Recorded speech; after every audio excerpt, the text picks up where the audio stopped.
Hello, everyone. We are now Hello, live. hello. Oh, you're just way too hot. There we go. I can fix that. There we go. Ha ha ha ha ha ha. Hello, Hello. everyone. Well, You we're go just first. straight in live. I'm gonna go and tell Discord we're live. Yeah. Well, Just saying. why would we hold up life? It's us. Oh, We're gonna do the same thing live that we've been doing in the greens room, anyways. that's true. Just doing it right now. Hey, everybody. While he does that, I'm gonna introduce myself. I am your friendly neighborhood Prax. Welcome to the channel. It is the 6th of January 2025, and this is the first colloquium that Trooper and I have had in over a year, which is sad, and that we have not had an opportunity to just sit and chat about anything and everything. So here Uh, we are. Yes. I'm just telling everybody to come here. Uh, join us now. Join us now. Okay. I always have to spell it in my mind. Or copy and paste. What? I don't even understand what you're talking about. Done, by the way. Oh, well, you're fabulous, and you got everything done. It's great. Hey, I'm Introduce Trooper your. SJP, and I'm happy to be here for the first colloquium of 2025, which I think is all tangents all the time, I believe. I believe that was indeed our hashtag. Hashtag all tangents all the time. Yeah. I believe Um, that's the case. I I, think that's true. I think that is what happens when Trooper and I get together and are left unmonitored. To be Yeah, fair, it happens even when we are monitored, but much worse when we're yeah, home. yeah. I don't think there's I mean, Pope's here, but I don't think Pope can control us. I don't think he can stop us. No, he can't. Mm, He's not. See, unlike when you had that stream with Lindy the other hmm. day, he's not running production, so he can't do anything It's here. true. It's true. No, Krellin, chat does not count as monitoring. Are all that chat is gonna do is give us Is more tangents. Yeah, that's probably true, actually. I feel like that is the case. That is the case. Now, how have you been? I'm good. I'm good. How are you doing? I'm all right. It's break, which means I'm classes start next week on Wednesday, so I've got to get my syllabus and all the sort of course prep, get everything ready for classes and finish up stuff from the last semester. But but right now we're in that moment where students are emailing me less to do things. Uh, that's where I'm at. What about you? Work and waiting for things to come in and find things out, and that's a thing. But those are other things. Oh, have dog life. Dog life is Oh. important. Uh-huh, We uh-huh, hashtag adopt, don't buy. Um, uh-huh. we we are very big dog people in my house. We are very big dog people in my house. Trooper has been to my house. He knows. I have. It is Unfortunately, true. and we adopted a new puppy. Well, not new puppy.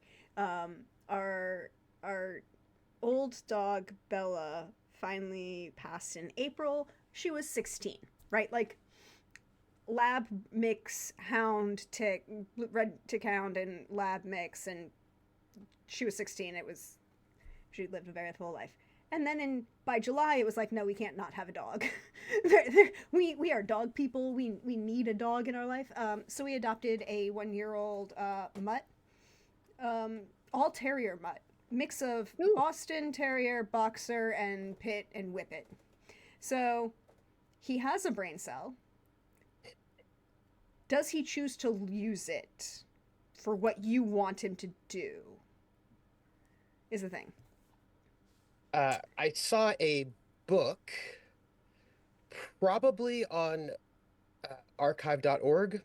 Probably is where I probably found it, Probably. because you start somewhere on archive.org somewhere, and then you're looking at cravats, and then all of a sudden you're looking at other random things, right? And it was a book in the public domain on it was like a book about breeds. It was like a British book, I think, from like the late 19th century. And it was just really fascinating to see what dog breeds looked like then, before the kind of the last 100 and some years worth, 150 years worth of selective breeding, they looked quite different. Like the English bulldog did not look like it looks now. It was really fascinating to see Look, how we have the English what we've bulldog done looked to like dogs. the English bulldog looked like its genetic ancestor, which is a mastiff. Yeah, yeah. Um, yeah, it was just it was interesting, right? Pope notes new stuff has come into the public domain. That is true. That is We have true.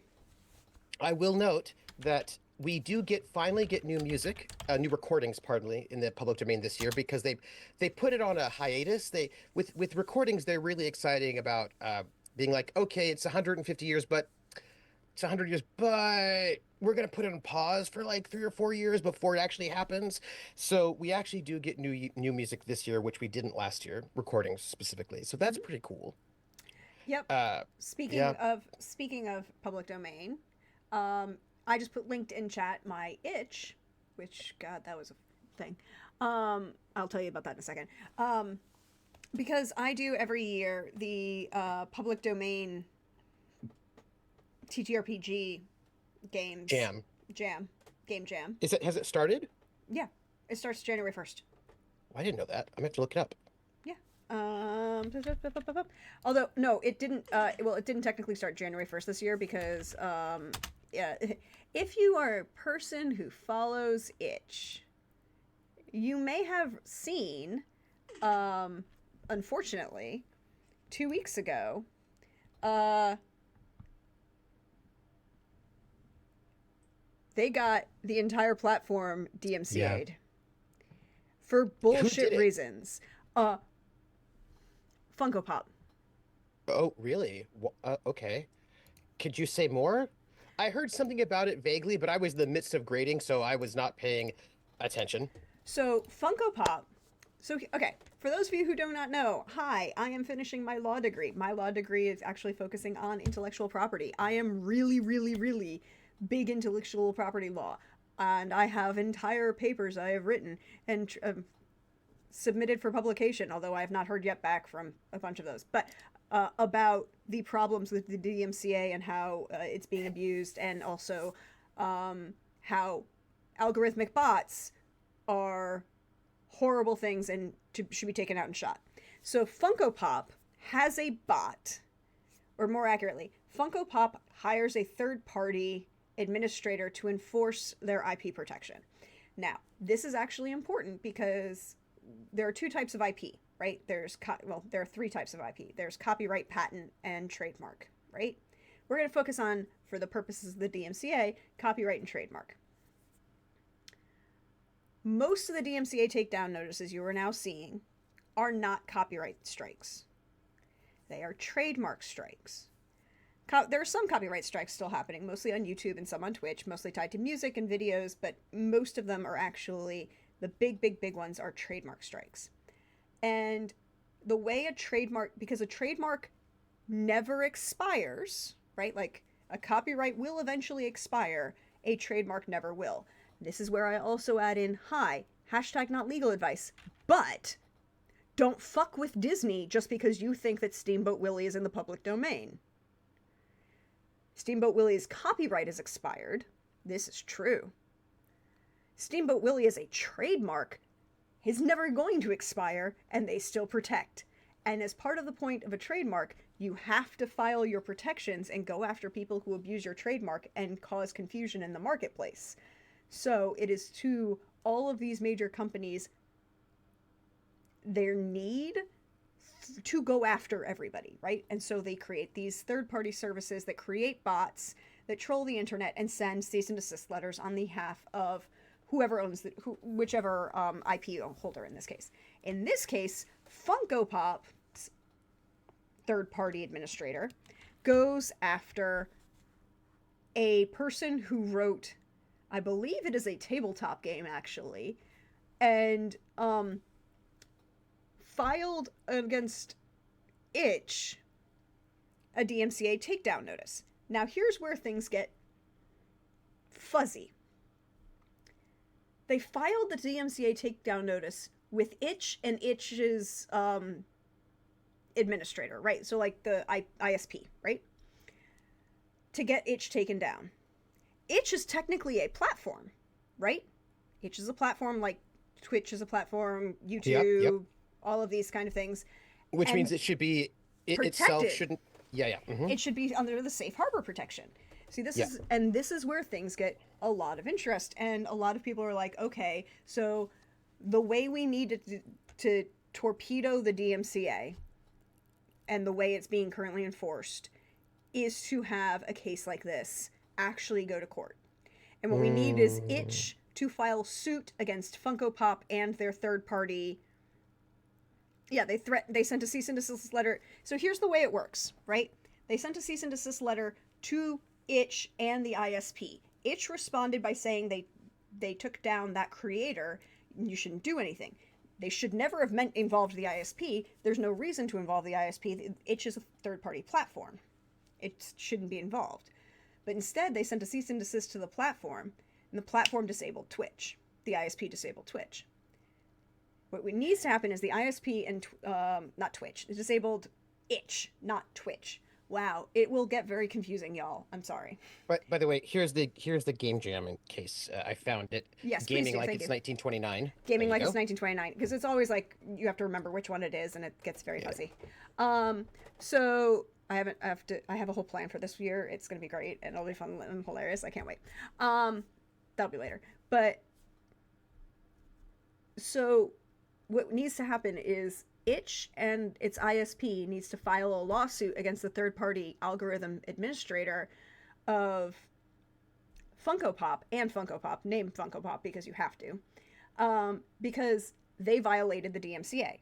The way it should work and the way the DMCA is written, as long as the platform, in this case Itch, has a method wherein they address claims of copyright or trademark infringement, the platform is protected and it just turns around and says, and that's why all of these people who sue YouTube for whatever DMCA claim they may or may not have gotten, content ID on your thing, and you don't file a lawsuit against YouTube, it will get thrown out. Just straight up. These cases go to the Second Circuit in New York. The Second Circuit judge and federal judge in the city of New York, in the Southern District of New York, turns around and goes, nope, check, throw this out. This is, safe harbor provision prevents this from being a case. Good luck. In this case, they violated the DMCA because it should have had safe harbor protection. The ISP should not have done anything. Itch did their job by taking down the creator and showing Funko Pop and their whoever's running their bot that they did take down this creator, and therefore there's no reason for this to continue.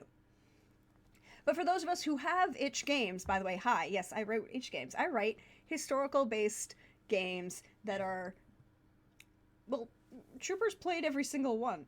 Oh, that's not true. You haven't played Halloween Heroines. Yes, that is correct. And I also haven't played the recipe book, the Oh, the cookbook. recipe book, yeah. CS recipes. So Those yes, are the only two. those are the Those are the two. only two I haven't played yet. But all of the others, Trooper has played very kindly a lot of the time. Thank you for My pleasure. I love Vulpes. This is like yet. Yet. We'll find some time for it. And so I do the gaming like it's fill in the blank year every year and come out with new and interesting things. The first couple of years it was Raffaele Sabatini because Raffaele Sabatini. There you go. So yes, if you like creating tabletop games, if you like writing settings, all of those things, or you want to just have fun with what's now in public domain, embrace gaming like it's 1929. You should let me know what you think, Okami. Let me know what you think, and I fully embrace everyone who has ever left me a review or a thank you on that game. I've had a couple teachers, like high school teachers, tell me that they played the game with their high school students for. I got a couple comments for What Price Glory and. In particular, What Price Glory apparently is really popular with high school teachers. I'm like, really? Oh, interesting. What Price Huh. Glory is a game I set in 1908 or 1917 after 1916 in Verdun, France, and World War One. It's dark. Well, It's good. its mood is dark, right? Yeah, yeah, yeah. I would say its mood is dark. But how are we? What are you up to? What Uh, gaming are you doing? oh, mostly just grading and class prep. You know what I mean? Like that's mostly my life at the moment. Sadly, I wish that were not the case, but that is absolutely the case. We just finished season 5 of The Gamblers, so it's the hiatus at the moment. So it's just a kind of like, try to do like little things in the hiatus to give people a break, and then starting back up again in February. But what I'm trying to like, what I'd like to do is get a little bit of time to do my end of year, you know, data crunching and resetting. It's the end of the year, so I like to go and do that sort of stuff. But I haven't had any time yet. But I'm hoping that I will have time to do that before classes start next week. That is my hope. That's my hope. But you know the life Yep. uh, of a professor. Uh, it's interesting because I was there was a one of my colleagues was like, you should go and check out like the Reddit, the subreddit, professor subreddit. And I was like, okay. So I did. And of course, that led me to Ask Professors, which led me to College Rant. And that's been very illuminating. Um, Trooper, not always. Hmm? how do you not? I, don't you know the first rule of the internet? Hmm. Don't feed the trolls. Oh, Is I'm not most feeding, important. I'm reading. Don't. It's different. Yeah. Yeah. Uh huh. Uh huh. But it's interesting because it was like, hey, professors, ask professors. So during winter break, do you guys just like have vacation and hang out? And the entire response was like, no, no, that's when we do our grading. That's when we do class prep. Like, no, we don't. And I was just actually looking at my university's employee webpage information, right? And it notes very specifically that professors do not get vacation. We do not accrue any vacation days whatsoever, which is true. And I was just like, oh yeah, that's right, yeah, yeah, because we can always be working. Like that's just sort of the world it is. And it's funny because I think people who have not done academia don't actually quite understand what it's like, right? And people are like, well, but surely you had like it was the holiday. It was like, yeah, my grades were due January 2nd, which meant as most years I'm spending the holidays grading and then prepping. And I think people don't necessarily get that. No, I don't think they get that. I don't think they get any of it. I don't think they understand so many things for so many reasons. Yeah, yeah, yeah. Also, it's funny, right? Because it's like it was a in there was like a maybe it was College Rant or Ask Professors. It was like right after the semester ended. So it's like I don't understand why it takes the professors so long to post our grades. It's been like 2 days since I turned in all of my we turned in our final papers and our exams, and I don't understand why they're being so lazy. And it was like I did not respond. I didn't need to. Other people were like, we do teach like 300 students. We have to grade them. It does take a little bit of time to do so. And I was like, oh, yeah, just it reminds me of this one episode of Leave It to Beaver where Leave It to Beaver and his friends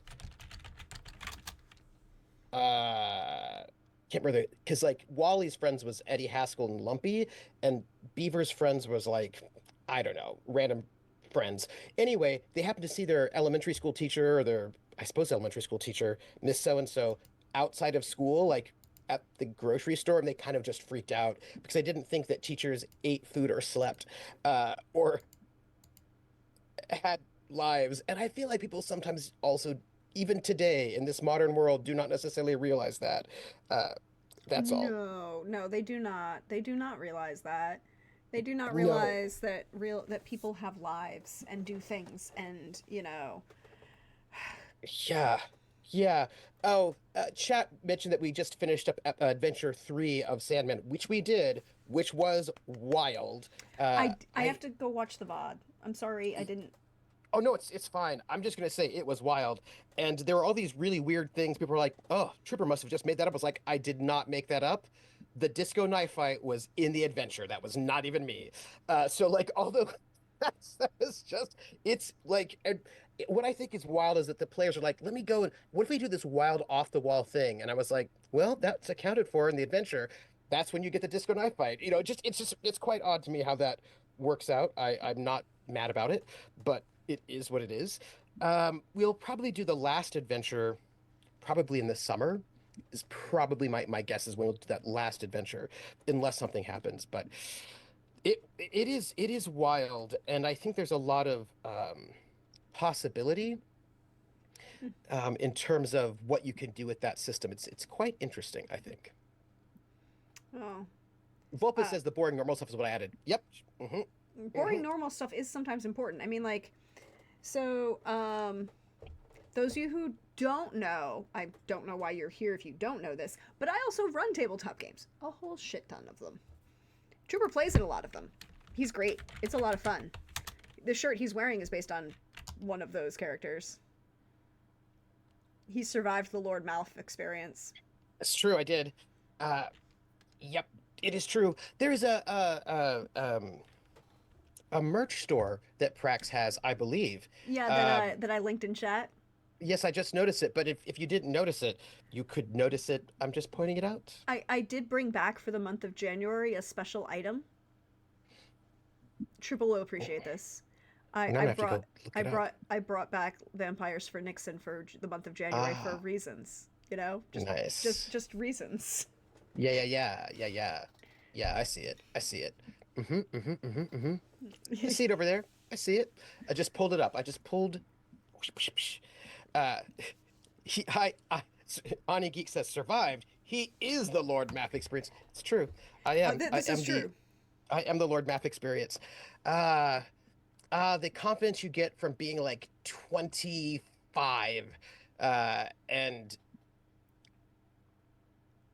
not good people reading skills. That's the excitement right there. And having magic. You forgot Yes, that part. yeah, Yeah, no, like that's all true as well. because like there's this level of like a lot of people would say it's just a 25 mediocre person, you know, thinking they're better than they're not. No, no, no. You also have to add in the fact that he is actually more powerful than 90% of the population. It's true.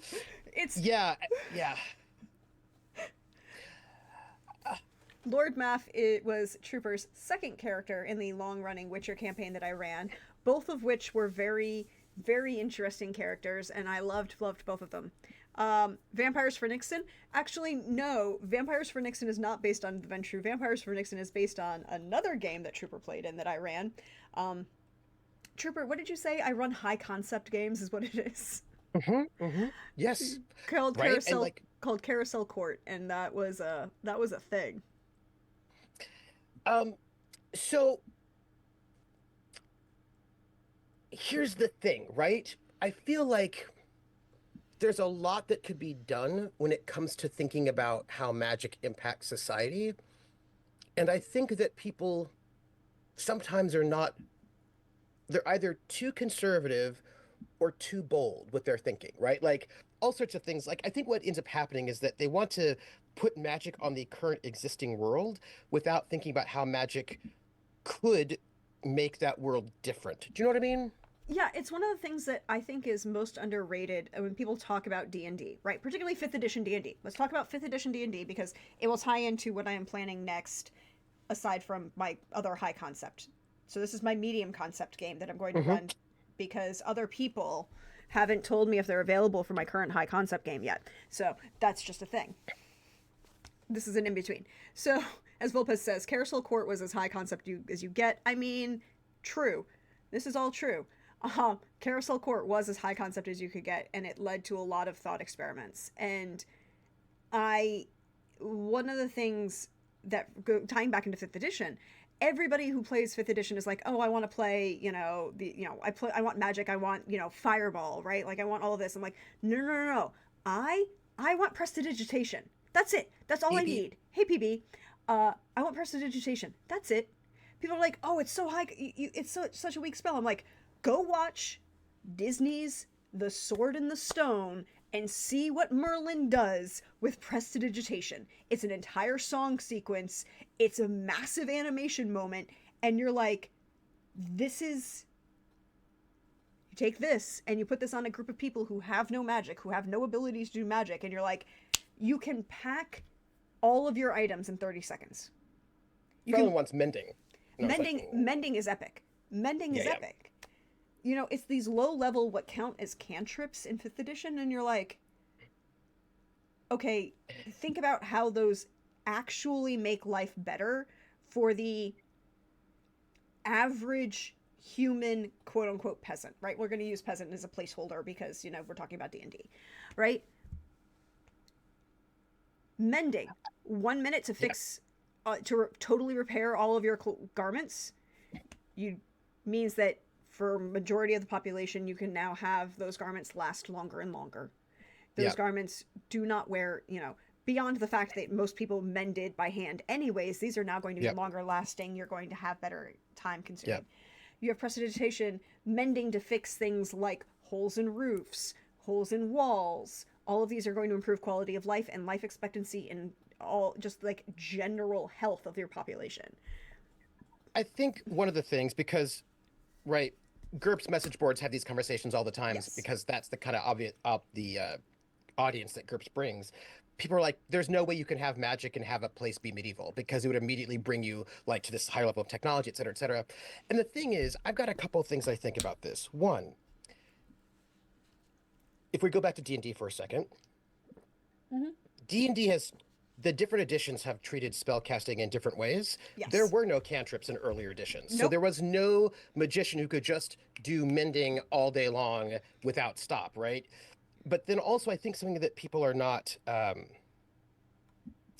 there's some questions I think you have to ask before you decide that magic's going to completely destroy any kind of economy or any kind of society, et cetera, et cetera. So everyone always wants to sort of assume that like there's no way you could have a medieval fantasy world with magic because immediately it would be like helicopters or whatever. And I was like, how many mages are there in this world?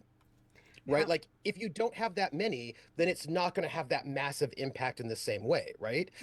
If everybody can do magic, that's one thing. If everybody who does do magic can do unlimited cantrips, create object, that's a different thing. But if there are not that many people who can do magic, if magic is particularly rare, if high-level spellcasters are particularly rare, then all of a sudden things start looking different, you know? And I think that's one of the things, so this ties very neatly. Thank you for that layup of a transition. I appreciate it. It's like we talk about and think about these things in advance, and we don't. This is just us. We don't. We're just vibing. We're just vibing. It's all the vibes all the time. So this, I was very kindly gifted over the holiday. Ooh. Actually, just before the holiday, when in November, because I was working on a thing. I was gifted the new 2024 DM's Guide. Shiny. Very shiny, very thick. Interesting rules changes that I've been looking through. But more importantly, Trooper, do you know what they brought back in the 5th edition, in the 2024 5th edition DM's Guide? No, what? What? They brought back... Wait, don't tell me. The list of every single kind of government type that was in AD&D 1E, which is where I learned the terms oligarchy, matriarchy, gerontocracy, magocracy, etc. Yes. Oh, Greyhawk. Oh. So the answer to your question is yes, they did.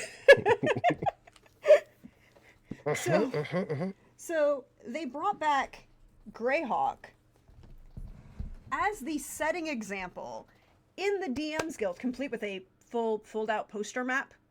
A full, I have not taken it out yet, fold-out poster map that will be mounted. I am here for the map. If all else fails, I am here for the map.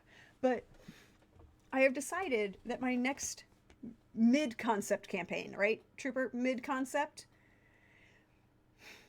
I need to see how 5th edition plays with, or the rules of the 2024 5th edition, right? Like, we can call it 6th edition, I guess, but it's effectively 5th edition with even more 5.5. overpowered. It's 5.5. Let's go 5.5. It's 5.5. It's 5th edition, but more overpowered. Like, Trooper, do you know that healers can now healing word is now default 2d4 plus spellcasting modifier at first level, and then increases every other level by 2d4?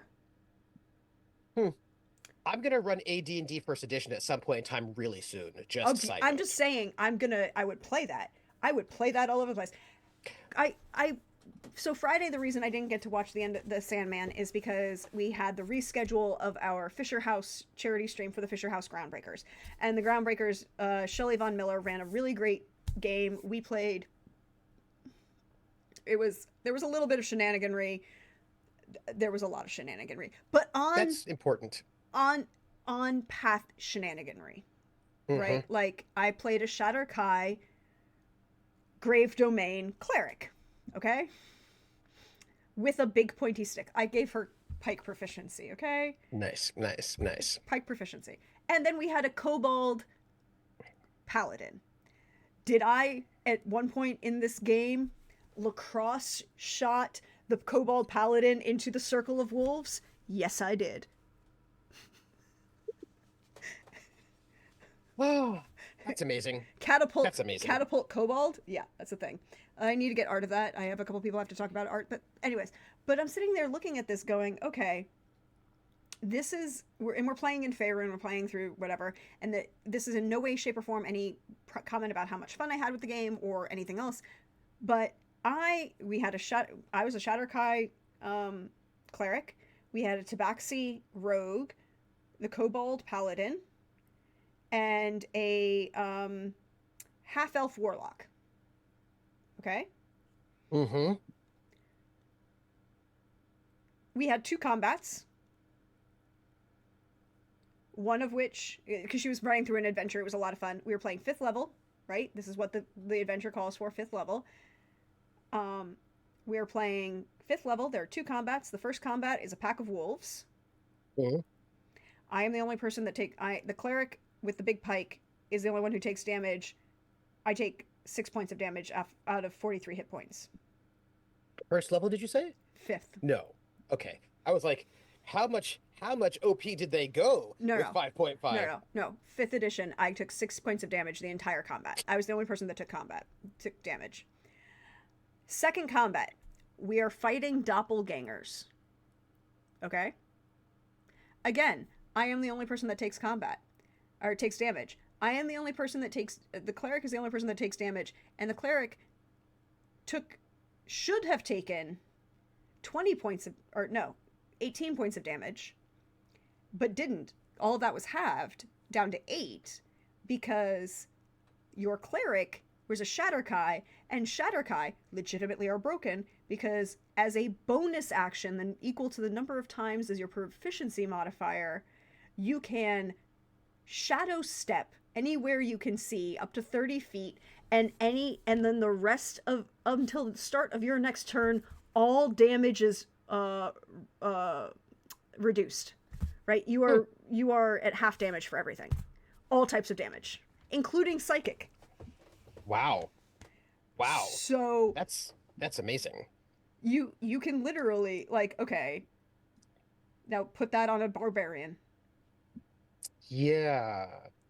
And because Yeah. a barbarian can rage, and the Yep. Yep. blessing of the Raven Queen is a feature, not a spell. You don't there's no Hmm. concentration, there's no reason why it would break. You can still shadow teleport. Now you've got uh a barbarian who's raging, who's already going to have half damage because of raging, and Mm. then add on that the any damage the entire turn, not just in the next set of damage, but the damage the entire next round, including psychic, is now halved.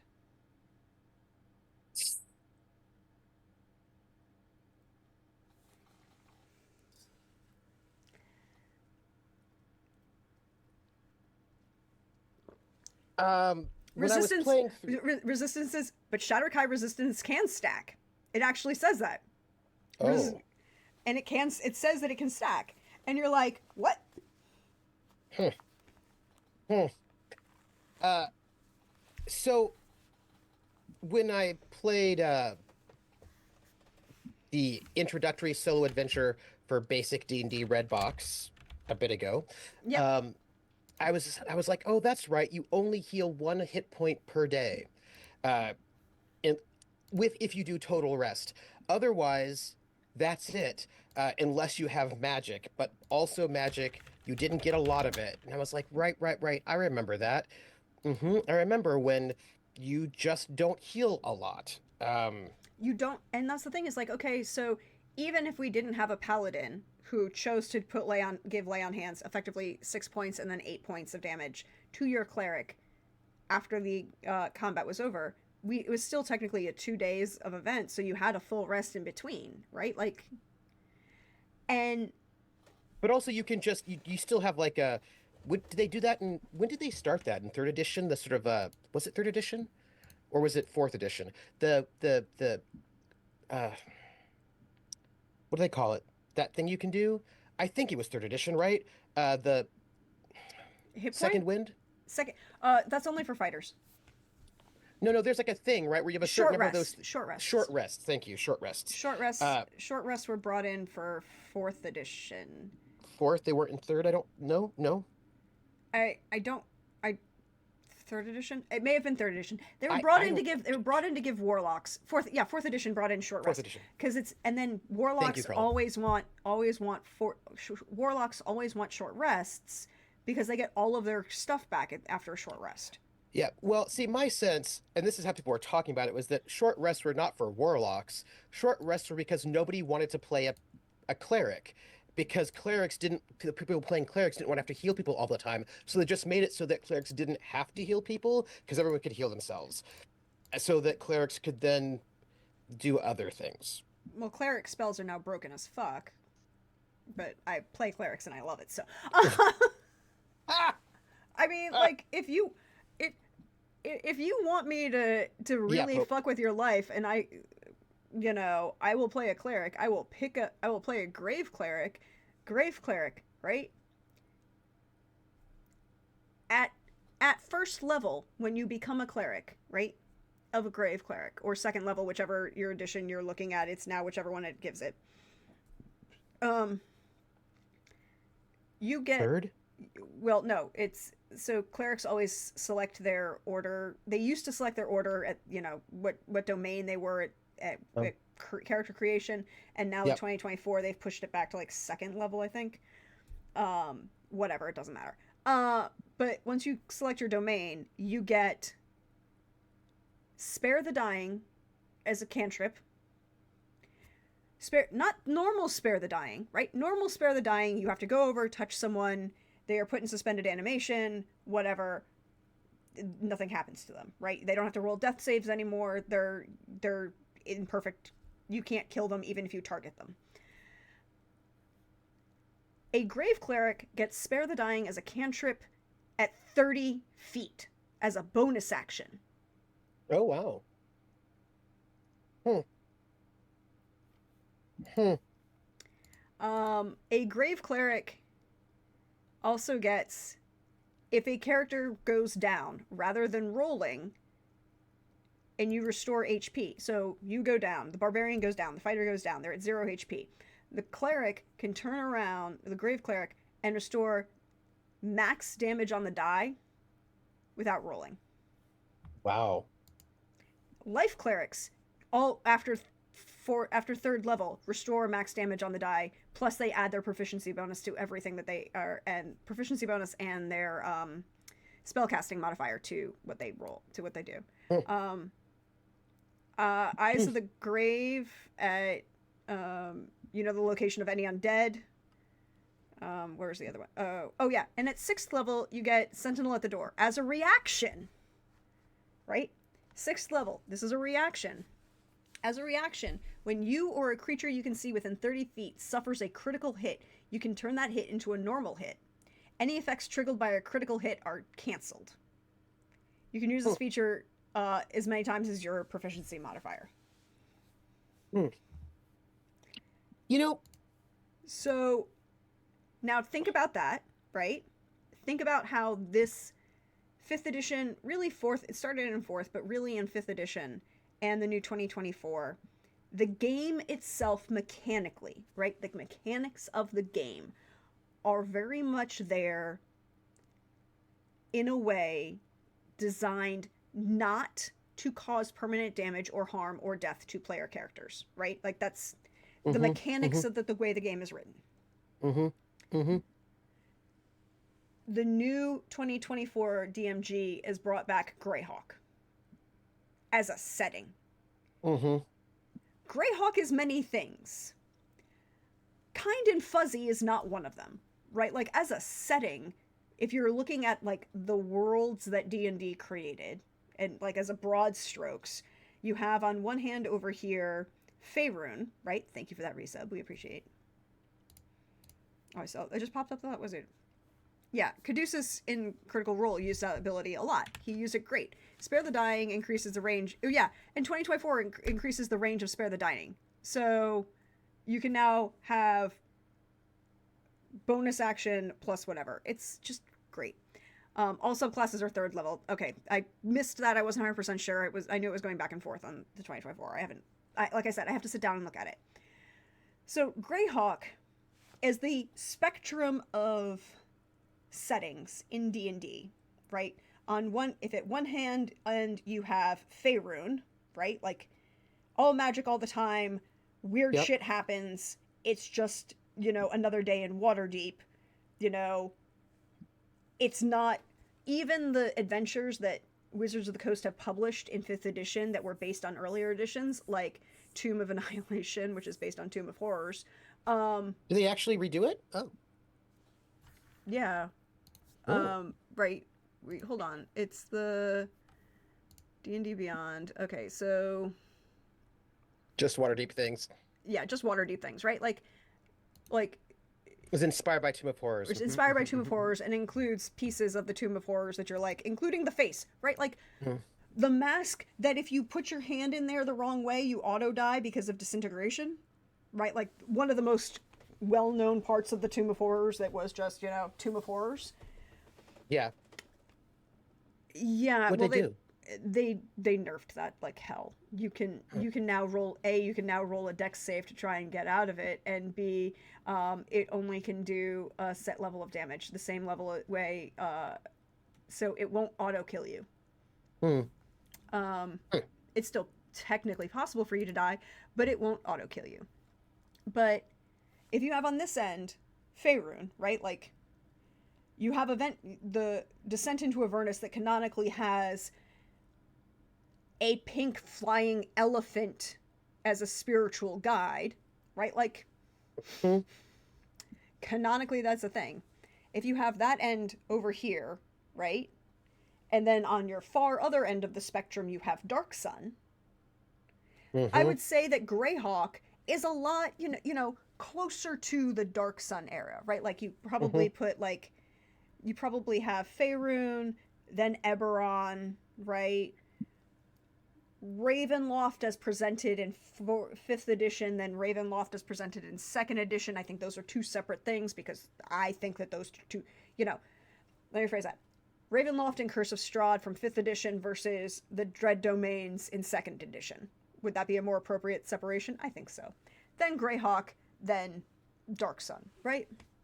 And somewhere in there is Planescape and, Spelljammer, which is both kind of floating above the thing. The game mechanically.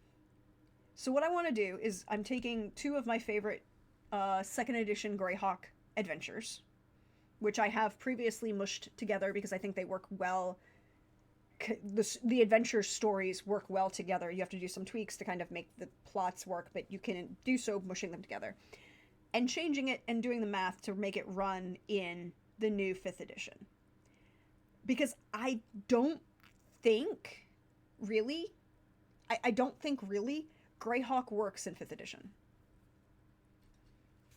Well, Using I think that there is a thing that some players want, and I think that you can actually absolutely have that in fifth edition with Greyhawks. Matter of fact, probably you need fifth edition to get them what some people want, which is they want it to seem gritty, but they don't want to be at risk, right? They want like a very dark, gritty. They want to be able to murder lots of things, They want to like have lots of murder, lots of death, but not for them, and they do not want to be in risk of death, right? They like if you have like a pink elephant, that's not going to give them the gritty edgelord thing that they want, but what they want is to be able to go and like basically mow down lots of low level creatures without ever having to lose their character.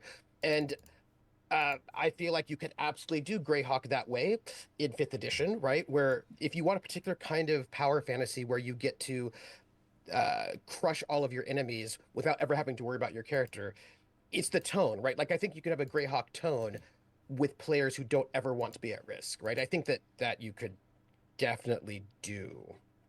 I'm not judging that. I'm just saying that there are and there have always been those players who really enjoy killing things without ever having to put themselves at risk. I do like Pope's scale. It's Planescape, Spelljammer, Eberron, Planescape, Spelljammer, Faerun, Eberron, Ravenloft, Dragonlance, Greyhawk, Dark Sun. From Mm-hmm. most to least magic. Yeah, I would say I yeah, agree with that kind of setting. yeah. And of course, I think what's interesting here is that high or low magic is not the same thing as whimsical or fantastical or bright or dark, right? And I think that you can have a high magic realm setting that is gritty, dark, and miserable. You could have a low magic setting that is, Looking at you, Ravenloft. for example, right? Yeah. That is fluffy and happy. And I think that sometimes, I think a lot of things are conflated when people probably shouldn't, right? People think, oh, well, it's high magic, therefore it must be upbeat. And it was like, not necessarily. Like, I have not, I've never lived in Tevinter from Dragon Age, which seems to be a very high magic place, but does not seem very fun to live there. I vote not. I don't. I vote not. I vote not. Okay, so Zanzibar says, "Thank you for follow and welcome into Yeah. chat." Hello, Unless Zanzibar. if unless you're says unless you're playing the Giants modules, the power factor that Yeah. changed with them is kind of insane. Yeah, I haven't played. I did play through portions of what was the first one with the Cloud Giants D&D 5th edition modules. Here we go. I, by the way, Pope and all Krellin and all everybody in the chats, I have a question while this is being looked up. So Dark Sun is a second edition creation, as is Ravenloft. Storm King's Thunder. There we go. Storm King's Storm Thunder. King's Thunder. Yep. And I do know that the first two sort of settings ish were Greyhawk and Blackmoor. Mm-hmm. When I was playing D&D, we just didn't use settings. Like the idea of like a setting in that way was not really a thing. Like they were just random modules. You picked them, you did them, and like it wasn't like this was before the books came out, right? Before all the books came out and all that. So I think the question I would have is like when did the kind of the settingness where people get really sort of like invested in D&D settings, when did that happen? It must have happened sometime during first edition, So maybe, or second. I'm just kind of wanting to know what people think about that. so for Oh, Zanzibar is referring to the Greyhawk giant modules. Yes, Ah, I would yeah, not do that math. yeah, Sorry, yeah, yeah, yeah, yeah, not yeah. I'm not doing that math. Someone else could Yeah. possibly do that math. But also So to say with Zanzibar, I think there are a lot of things that wouldn't necessarily translate well no, probably not. because it would be hard to because the paradigms are so different. Do you know what I mean? Like what the game is doing is just so different. Yeah, the mechanics of the game are just so different.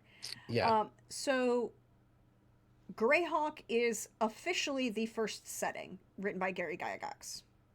Well, there's also Blackmore because Arneson and Gygax had them Yeah, parallel, right? parallels. Yeah, they've got them parallels. Um, Greyhawk is the first one that's published fully in Dragon Magazine. So let's use that one. Yep. Blackmore is the one that existed probably equally at the same time, but doesn't necessarily get published in Dragon Magazine first. So But that's because Gary Gygax wanted to erase David Arneson from existing. There was all of that, but all of these tensions that exist. So I remember playing. I first played Greyhawk in second edition in the 90s, right? Like I'm just young enough that it's a thing. I did not have the opportunity to play it any earlier. And I know that it was a really big deal when Wizards of the Coast brought Greyhawk back, because Greyhawk was, being published and being run for a really long time. That was one of the most, really invested in, because Gary Gygax and TSR was really invested in. And then you had Tracy Huff and what's her name? Tracy Huff and blank from Dragonlance, writing the Dragonlance books. Margaret Weiss. Margaret Weiss, thank you. I was like totally blanking. I know her name was started with an M. Writing the Dragonlance books, so you've got Dragonlance kind of occurring, you've got Greyhawk kind of occurring, and Faerun itself is a Jeremy Crawford, and that's full on TSR, right? Like Mm. that's not. Excuse me. Let me rephrase that. It's not TSR. TSR is Greyhawk, and so I mostly played when I was playing second edition, mostly homebrew stuff, right? Like no Yeah. previous Yeah. setting, whatever. But the adventure modules that were being published and were easily for a lot of GMs to run, particularly if you wanted to go to like a if you didn't have a normal gaming group and you could just walk into like a comic book store, a game store, and play with what there, they were always going to be running the adventure modules that were published, right? And those were all Greyhawk modules. It just was. Then came the sale to Wizards of the Coast, and Greyhawk just kind of gets put into a corner, occasionally brought in at third edition and third edition, and then to revamp modules from second edition into third edition. Um, whether those succeeded or not is an entirely separate question. Um, yeah, it's a lot of a lot of but the world setting and the world view on the setting is a very interesting deviation from everything else that Wizards has published for the last 10 years, right? If we think about it, Hmm. because Hmm. if we look at what they've thought about, right? Tales from the Yawning Portal, Icewind Dale, Tyranny of Dragons is kind of Tomb of Annihilation, which is Tomb of Horrors, but set in Schultz and taking all of the scary stuff out of it. Um, Waterdeep Dragon Heist, Ghosts of Saltmarsh, Dungeon of the Mad Mage, Descent into Avernus, Princes of Apocalypse, Out of the Abyss. Out of the Abyss is another based on second edition Greyhawk, but nerfed all to hell, and the expectation is nobody's dying. Storm King's Thunder, and the Essentials kit. But so a lot of this is very, very, very different in design, and I want to play with that. I want to see what's going on mechanically, because you know me, I like to see how the mechanics impact the setting and how the setting Hmm. impacts the mechanics, and I like to play with how those things interact. So I am just looking it up, Yep, go right ahead, look it and up. Dragonlance. So we were talking about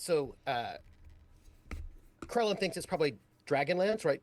Carlin says, "I think video games and novels are when investment in D&D settings started." So honestly, it was probably Dragonlance. It was the first one people really got invested in.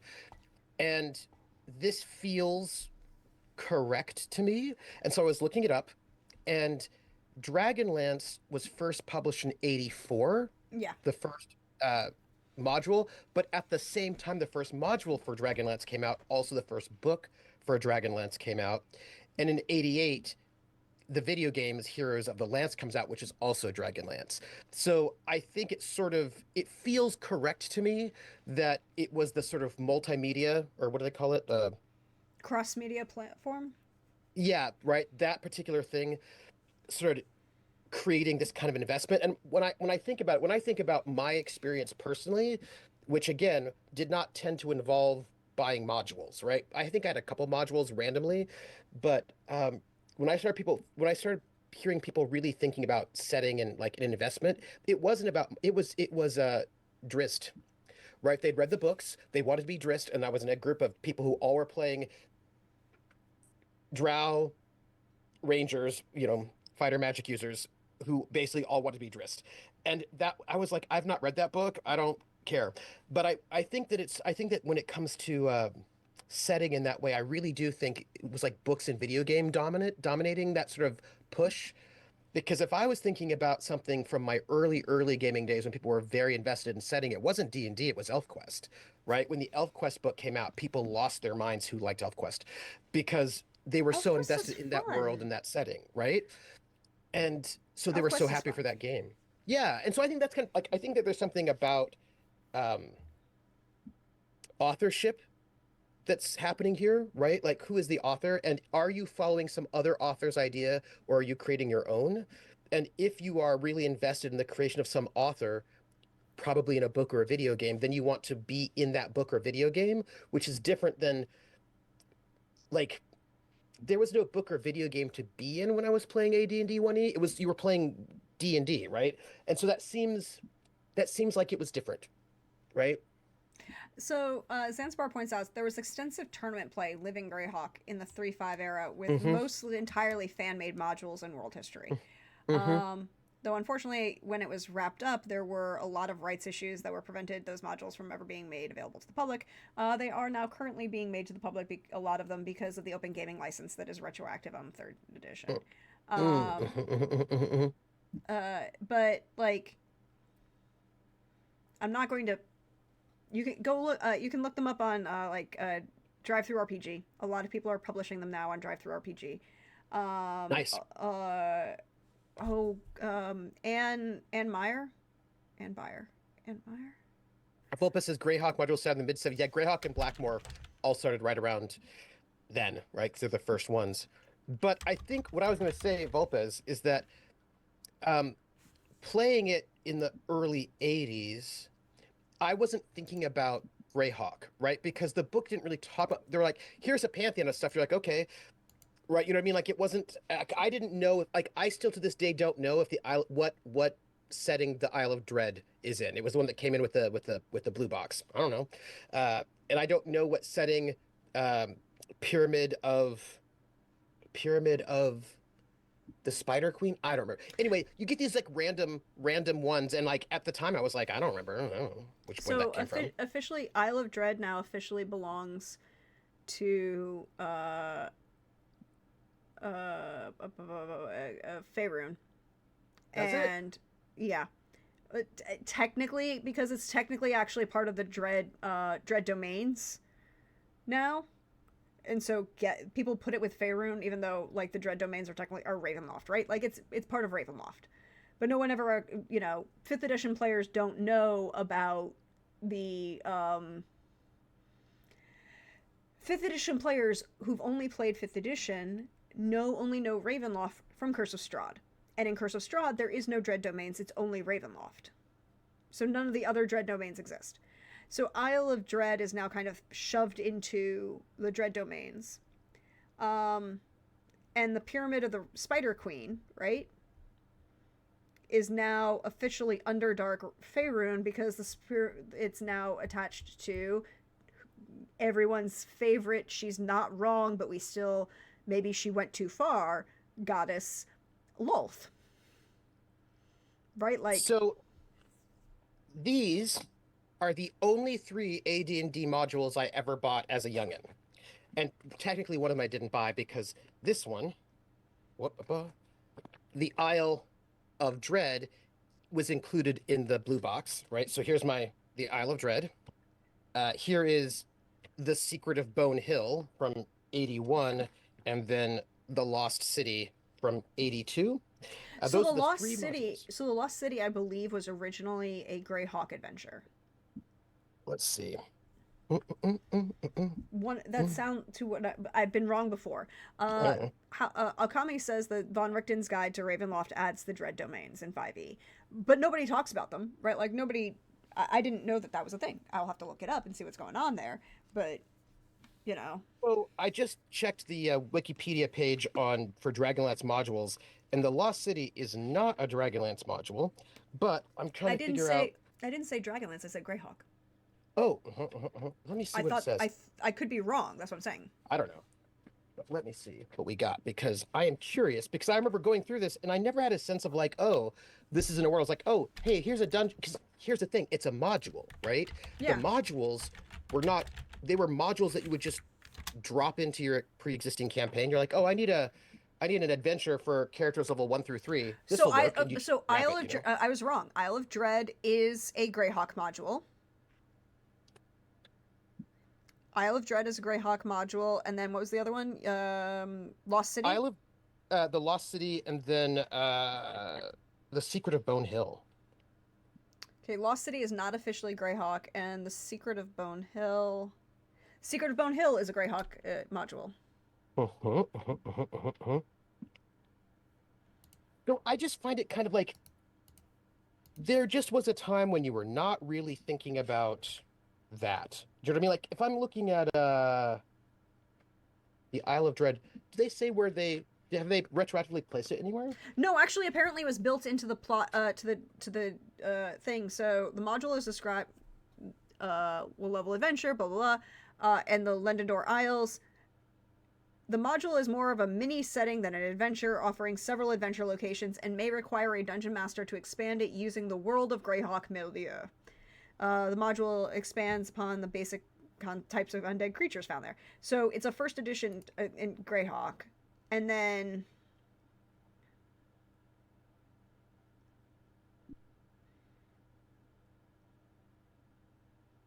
Yeah, so I just find the whole thing uh here, you have your Isle of Dread. This was the adventure that was meant to teach you how to hex crawl, right? Like okay, if it was so a what was it? It was a what was the one in the so you got which Bargle, right? so which edition do you have? 1981 or 1983?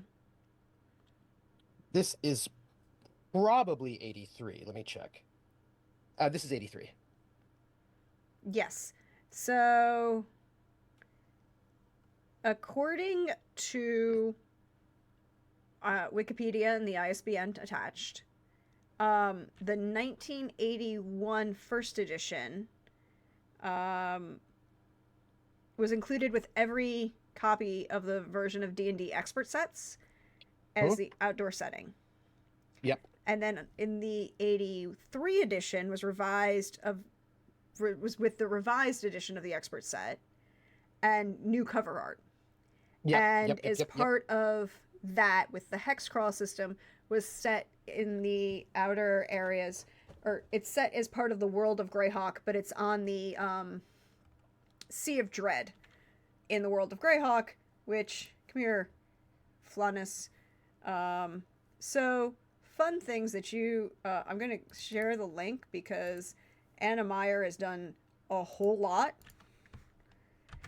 When we want to talk about like fan development of stuff, there's Anna Meyer's map of Greyhawk Ooh. that she has been working on for decades. Oh wow. Um, so where's the Sea of Dread? There, I know it's here. Azure Sea, Pearl Sea, Selenor Sea. Is it on the other side? Or this is only one continent. Where's the Sea of Dread? I think it's on the other continent. But the Sea of Dread is literally a Greyhawk thing. So I know that that book is Greyhawk. And I can't find it on I that map at the moment. So guess I wonder. Yeah, I think what I would say is I don't think the word Greyhawk is anywhere in this adventure. I'm checking. I bet it's probably not. I bet it was probably because Yeah. I know the Secrets of Bone Hill states in like the DM's notes that you might need to expand with the world of Greyhawk milieu to like add in stuff. The Isle of Dread.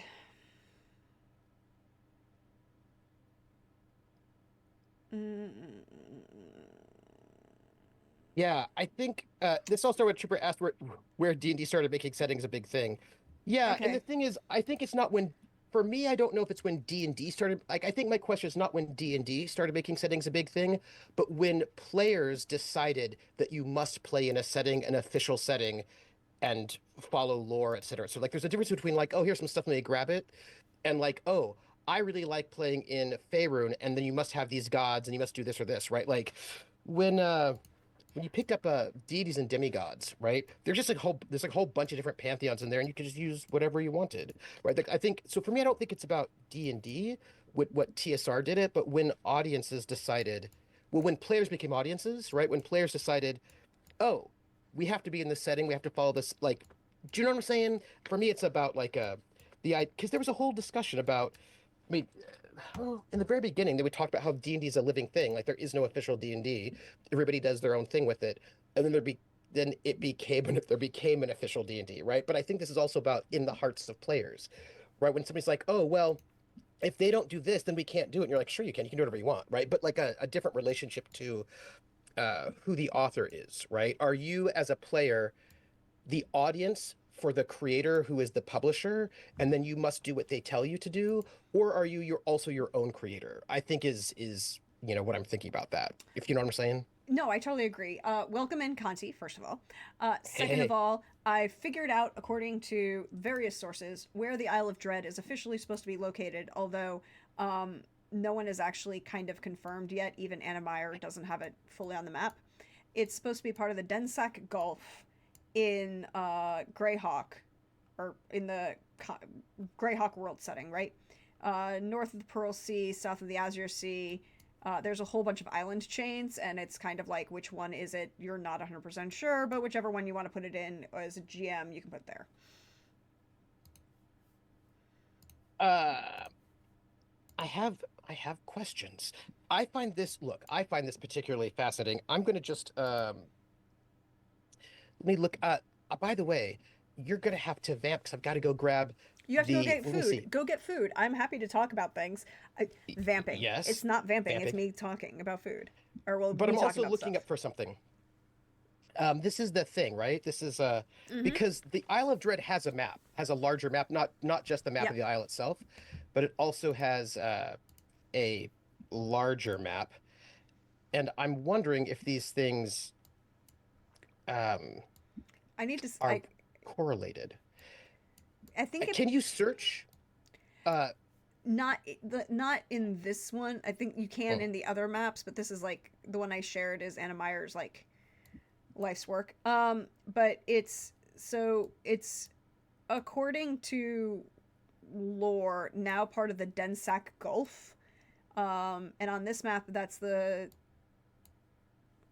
6 o'clock position roughly on let the me see. map. River. Okay. Azure Sea, It's south of the Azure Dinsac, Sea. Yeah, it's in that right? between the Densac Gulf and the Pearl Sea. There's a whole bunch of different island chains, and it's not on here yet. But it's like supposed to be as one of the island chains that's like off the coast of the of the jungle there to the left, Hmm. to the west. Interesting. I'm gonna do a search for this one term before I go and grab some food and a thing I wanted to show you because we were talking about Sure, academics playing your game. Hold on. I'm gonna do a search always. because uh, so here we go. Because I can show you exactly on the map where this Isle of Dread is, but let's see. This is So, like I said, this is where it's kind of like yeah. evolved into. I don't know.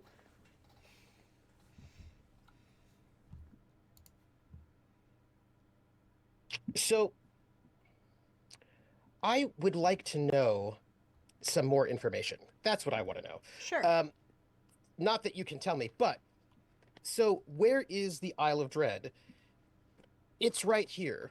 It's right there. That's where it is. And Okay, this no, is no. the Okay, hold still. Give me the top section again. Show me the top. yeah, so I just did a search for the Kingdom of Irendi, which is one of the places. And I looked that up on Wikipedia, and it says the Kingdom of Irendi is a campaign setting supplement which presents the island archipelago of Irendi, populated by pirates, but which tries to appear to outsiders as a tropical paradise. It's the fourth in the series of gazetteers detailing the D&D game world, providing a tour of the Irendi Isles.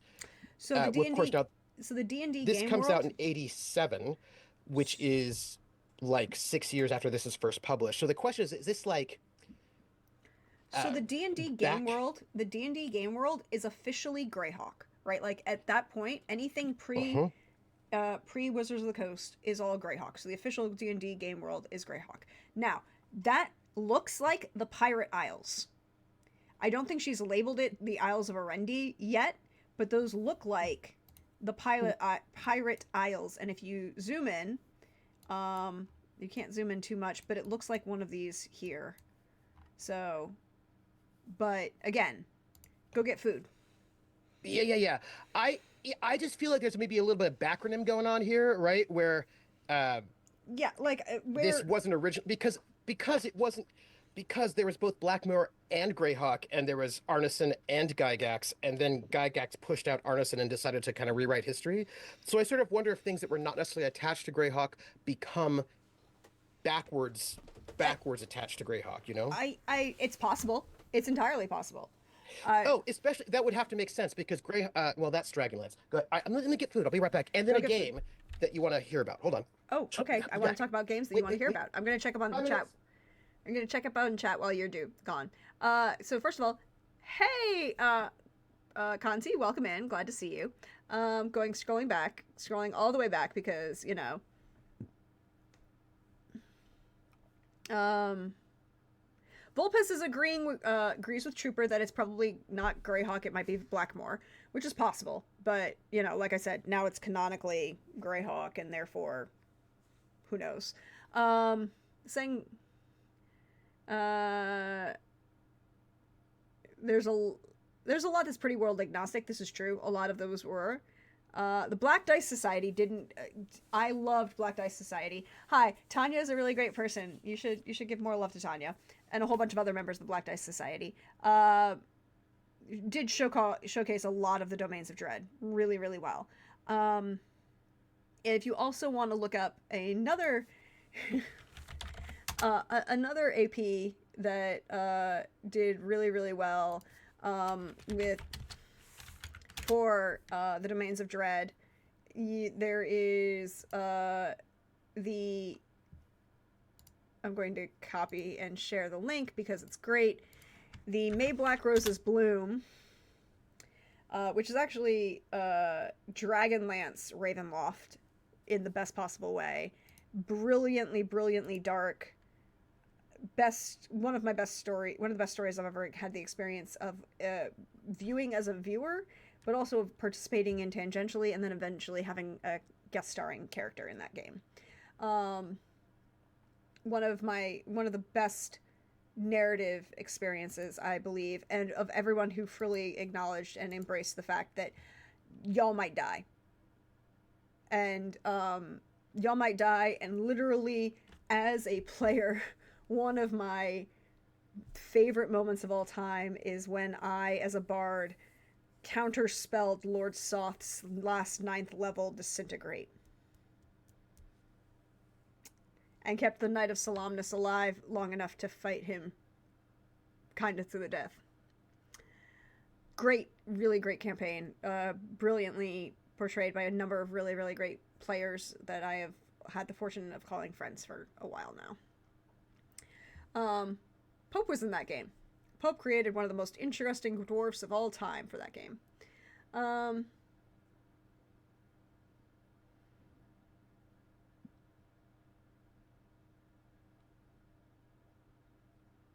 I would say the emphasis on setting started with Giant Generation in the late 80s, early 90s. Okami says, and myself and my peers were very attached to settings we played, read about. Exactly. It's when the game started marketing to players, is my experience, is my thought. Zinspor says, I think it depended on your play group. Honestly, my dad's group has been playing in Greyhawk almost since the beginning.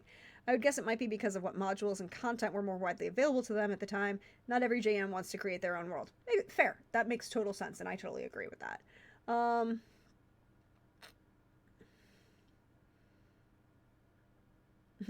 Well, welcome, Valtiel. We are here to help you learn more things.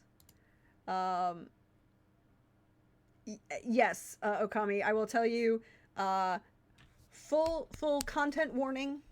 Full content warning for 2nd edition Ravenloft and 2nd edition Dragonlance.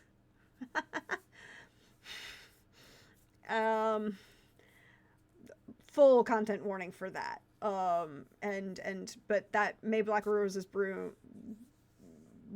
was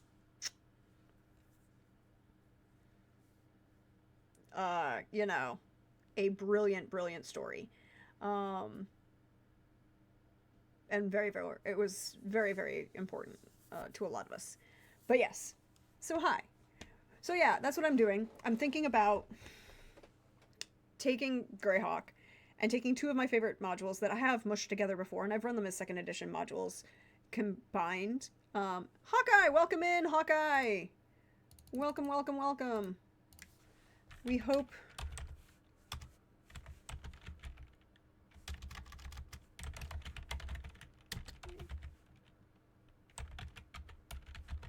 welcome in, Hawkeye. Welcome in. We hope. What were you playing today? Oh, today was. How are you? And oh, thank you for that sub, Hawkeye. I'm back. You're back just in time for Hawkeye to raid in. Oh, hey, Hawkeye. What did we learn while I was away? We learned that Volpes agrees with you that it was probably originally Blackmoor and then got combined into Greyhawk. We learned that there is a lot of fun things that are happening. And we talked about May Black Roses Bloom, which is one of the best experiences I ever had as a player.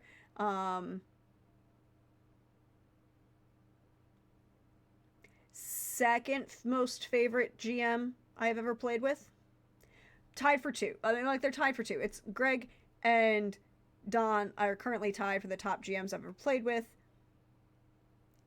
I play with a whole bunch of fabulous people. They're just currently slightly above everybody else. And no, you can't get mad at me by not saying Trooper isn't about that, because I have never had Trooper as a GM. Not yet. Not yet. Not yet. So I just kind of feel like there was a lot of weirdness at the very beginning of D&D when Gary Gygax tried to basically make it so that people think only he was the only person who created it and pushed out Arneson. And in the beginning, there was no top-down consistency in that way. Do you know what I mean? Like, it was like people did stuff, but I think over time it became that, right? Yeah, it became that for a lot of like reorganization and a lot of this stuff. And to be honest, even as expansive as Faerun has become, even as expansive as like the Forgotten Realms kind of technically is, and I did run an attempt to showcase how expansive Faerun was during the games for veterans. For those of you who don't know, I run a Veterans Day charity stream every year for Fisher House Foundation, and this year, in continuation of apparently my high level concept life, I took 7 sessions of D&D and 1 solo session that ended up being Starforged, Ironsworn Storyforged. But the other 7 sessions I made as D&D 5e sessions, and I put them throughout Faerun, trying to showcase other locations other than the ones that we currently see on the Sword Coast most frequently. Right? Like, the world of Faerun is huge, but everyone's focused in Baldur's Gate, Waterdeep, Neverwinter, Icewind Dale, Chult. You mean where all the video games are? Where all the video games are? Where all the video games are. Versus Greyhawk, which is, in my experience, and just when you read through them, right? Yes, Faerun is bigger. Yes, Faerun is bigger than just the Sword Coast. Yes, Faerun has more interesting places, but we don't see them, right? Like, we know that they're there, and kind of occasionally in 3rd edition, you might go to Cormyr, you might hear about the Red Wizards of Thay, but you never actually went to Thay, right? Like, the Red Wizards of Thay as a cult would get talked about and would be an enemy, but you didn't do an adventure in Thay, right? Like, you just wasn't it. To be fair, that was like...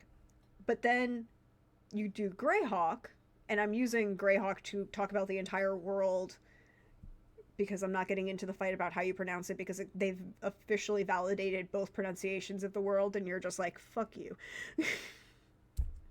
Pick one. Just pick one. But you can do all of the adventures were very the ventures were very spread out. Now, sometimes that led to highlights of things that were not good at the time and are not even less not good now, like the barbarian tribes to the west. Because yes, apparently there's a whole section of Greyhawk where you go into the western steppe regions and nomadic horse tribes that are all barbarians or berserkers mechanically. That's cool. And, bioessentialism, orcs are evil kind of stuff. But less Fun so. times. But interestingly enough, but less racially influenced than Faerun. Because I think Greyhawk, as its inception, is that much closer to the understanding of... It's a lot of Conan holdovers, but the terminology that's coming into Greyhawk is a lot of stuff that comes out of, right, the terminology that Tolkien first advances, right? And for Tolkien, hi y'all, this is where I'm going to get on a high horse. Yes, there is inherent good and evil among orcs, and orcs are inherently evil in Tolkien. It is not about race. It's about religion. Let me explain to you why a lot of people have taken Tolkien and further used it to adapt it into race, and D&D did that, and a bunch of other things taken that. But at its core, in the original Tolkien, not other things, but in the original Tolkien, Tolkien specifically talks about how orcs are created from torturing the fuck out of elves and causing them to fall into sin and degradation, right? Like, it's a very much a religious allegory that is then lost very quickly by other people and taken into a racial allegory to an extreme and used wrongly in a racially way. Although I would say that people have also racialized religion, right? There was the whole idea that the reason why black people could be enslaved is because they didn't have souls. And the Mormon church didn't think that black people had souls until like 1970s, right? So God changed his mind about black people in 1972. 72. So there you go. The 1970s, 1972. Yeah, the only reason I know about that is because I have listened to Book of Mormon more than once. And that entire song about just believe is literally what Mormons just believe, that God changed his mind about black people in 1972. And eventually apparently suddenly forced them out of souls. Now, I agree with that. I agree with the appropriate explanation about that, and I agree with how that's then taken further by fantasy individuals into fantasy games. I am just saying that in his original cosmology, Tolkien is taking elves as angel allegories and saying that orcs come from fallen angels. Are fallen angels, right? Like, this is what his cosmology is. There's a whole explanation about how the first murder causes people's hair to darken, right? Like, there's and sorry, I will even say this publicly on the internet. I felt that was one of the things that was one of the things that made me most uncomfortable watching Rings of Power. Right? Because they brought in an African American individual to be an elf, full elf, not half elf, full elf, right? He is a full elf. He's not a woodland elf. He is a high elf, a Valinorian high elf, right? He is he's part of the core group that supports Galadriel Galadriel, right? And they mention, because it's Galadriel, right? And she has to talk about going and fighting Sauron. And why is she fighting Sauron? Because of... So they mention briefly the fact that the murderers Felindrel and Noldor elves, you know, commit murder. And that's what causes them to lose their golden hair. And they have this gentleman there who is black, and they never address it. And you're like, you go to the effort of addressing the cosmology in about the fact that murder caused them from being bright light white lights to becoming darker and losing things, and then further becoming orcs, and how this darkens their soul, right? Like, there's a whole... You acknowledge it, and then you're putting an individual who may or may not have become tempted by Sauron in the canon, and may or may not have already been turned by canon as a black actor, and don't address it because you think that this is a way to be progressive because you've blind casted things. And I'm like, I think that actually, with the subtext that you've acknowledged, like, if you didn't acknowledge it, right? Yeah. If you didn't acknowledge that cosmology, you could have done that, right? In my opinion. But you acknowledged that cosmology, and now you have an individual actor who is in Mordor saving an individual who... Spoilers for season 1 of Rings of Power, y'all. Who ends up being Sauron in disguise. Wait. Roll back, say that again. Explain to me again. Okay. So, Rings of Power is set during the Second Age, right? Okay. So, the war... Second Age, yes. So the rings have not been made yet. The entire point of the TV series, The Rings of Power, is that the rings have not been made yet. And we're building up to the point where Sauron is going to disguise himself as this beautiful blonde and come to Rivendell, and they're going to deceive the elves and make the rings, right? And give them to, the 3 rings to the elves, the 7 rings to the dwarf lords, and 9 to rings of men, the kings of men, right? Like, this is what's happening. This is the premise. This is what you're doing. This is where we are. Okay? Okay, I'm ready. So Mordor, we know that Sauron is still an enemy. He's already off there. Mordor is a home to Sauron. He's been kind of kicked out. There is an actual king of men who is ruling there, kind of, but not really. And these are men who are who have fought against a lot of other people, and they're not that great, but they might possibly be redeemed. And Galadriel is on this quest, and she's doing whatever the frick quest she's doing. I didn't make sense. The black elf that you see, this black African-American, British black African, I think he's actually, don't quote me on this, but I think he's his Afro-Caribbean. Don't quote me on that. I should go look it up. I'll look it up. Okay, you look it up. Anyways, continue on. But the black elf that you see in all the promotion material that everyone was highlighting is like, oh, and everyone was fighting about the fact that this is a black elf and you can't have black elves and blah, blah, blah, blah, blah. And being assholes about it.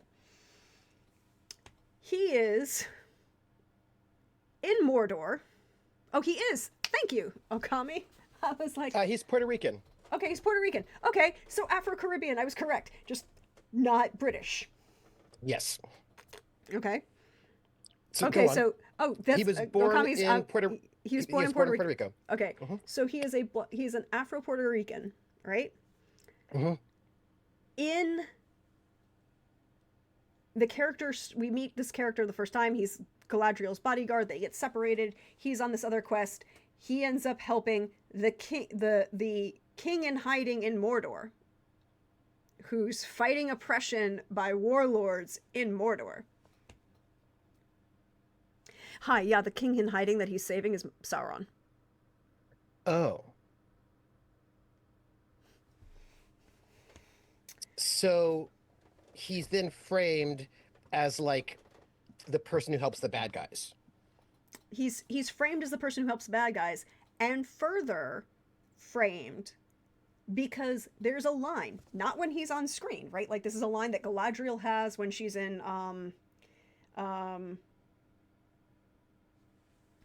Isildur and his father are from the island that gets crushed by on the sea because they go Aragorn lives forever because his of the bloodline of Oh,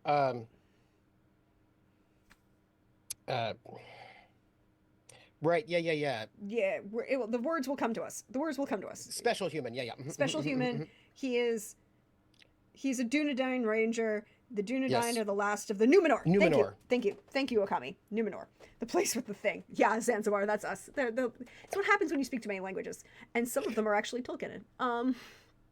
But so Galadriel. So Black Elf is off in Mordor, and Galadriel is I thought you couldn't just walk to Mordor. yeah, but this is before that all happens and the gates aren't So you put up can. together. Yeah, the gates aren't up yet. Okay, so you can just totally walk to Mordor. You could totally Right. do it. I mean, it would be difficult and kind of a problem, but I'm I just wanted sure. to know if you get your steps in. That's all. I mean, we'll talk about that later because I have the thing over there to show you. But he, so he's over there, and then they're following. Kanzi, I'm going to say that in a minute. So anyways, so Galadriel is in Numenor, right? She's fallen, she gets shipwrecked, they take her to Numenor, there's this tension, which makes no sense about elves and Numenorians because they haven't the thing and the thing, the plot of this series makes no sense. Like, legitimately, if you have any understanding of, like, the world of Tolkien, this plot makes no sense. Mm. It doesn't even make sense if you pretend it's not Tolkien, but that's a side story. That's a side issue. Trooper, murder cannibal hobbits. Okay. Sound tasty? Yeah, it's weird. So Galadriel is off in Numenor, and she's talking to all of these Numenorians, and they're thinking about questions. It's like and it's mentioned as a line about the Noldor elves and the murder and how that led to, you know, the difference in hair color and the darkening of the elves, right? So you have you have the art media itself acknowledge the cosmology, and then you cut back to this elf who's in Mordor, who is a black man, and who is saving Sauron in disguise. So they're leading into the idea that dark is bad and light is good, also in people. But they're telling you that they're not because they've cast a black man as an elf and it doesn't matter. Optics aren't great. Wasn't that like a conversation about the Avatar: The Last Airbender movie where they cast all the principals as white actors, but the bad guy is still an Asian actor, South Asian, I believe, right? And they were like, "Why? If you're going to cast everybody as white, why did you not cast the bad guys as white too? What's up with that?" I believe that was a part. I've not seen the movie, nor have I watched Avatar: The Last Airbender. So sorry, but I remember that was a whole conversation that was happening at the time when it came out. People were distressed. I will say, Jiren Jie Zhao has done a very, Yes. very good breakdown about Avatar: The Last Airbender. Oh yeah, I love her stuff. She's so great. I think they go by they. Yeah, they're awesome. I first discovered them with their video, like one of their very first videos, which was about The 2020 Mulan. Mulan. Yeah, yeah, Yeah. so good. If you do not know them, they also wrote the book The Iron Widow. They're like a writer, a And YouTuber. And the second book in the Iron Widow series, Heavenly Tyrant, it was released for last week. Oh, Just before the New Year. oh, So book two is now out, and if you like, it's a young adult novel about the heavily inspired by the only female empress of China who ruled in her own right as emperor, Wu Zetian. And it's also a polyamorous novel in the actual way in which there should be. Everybody involved is involved with everybody else. And mechs. And so it's I personally think, for those of you who don't know, I also do a book club on Saturday nights, and we just finished book club this week, and I got to talk about a lot of miniatures books. Iron Widow is a good story. It is an enjoyable young adult novel, but it is also obvious that it is their debut novel, and there are some things that could be tweaked based on it being a young adult debut novel. right, right.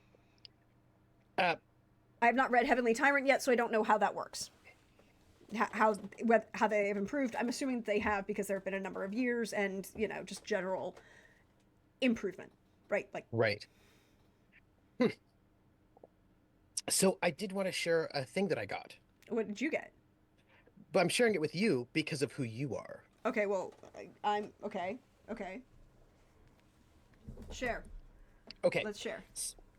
so Central Michigan University Press, Yes, good old academic press, very also very famous. they publish they're publishing books about games, right? Ludology, etc., and also games. They have not published a lot of games, but they have published a couple of games. 500 Year Vampire, which I kickstarted, which has come in. But in the process of kickstarting it, you could also get some of the other games that they'd put out. And one of the ones I got that they put out is, because I just got it in the mail, Monumental Consequence by Mary Beth Looney. And so there it is. Yes, And I let also me know read that. I know where that paint. I know where that stained glass is. I know where that stained glass window is. let me read the back to you. A game about whether art is ever worth dying for. Monumental Consequence is a single session live action game for classrooms, team building, and social gatherings from artist, educator, and game designer Mary Beth Looney and Central Michigan Press. Players take on the role of villagers in the small fictional town of La Ville and confront the moral question of whether art is ever worth dying for. An Okay, army is wait. taken. Stop.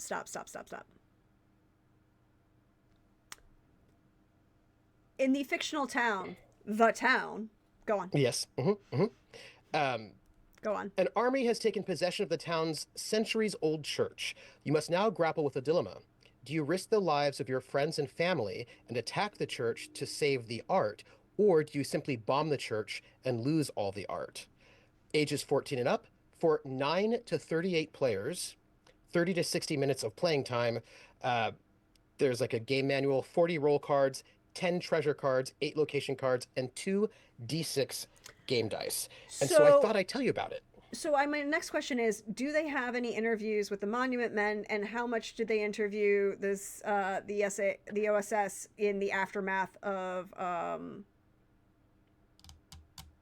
various events in World War II in Italy? Just That's saying.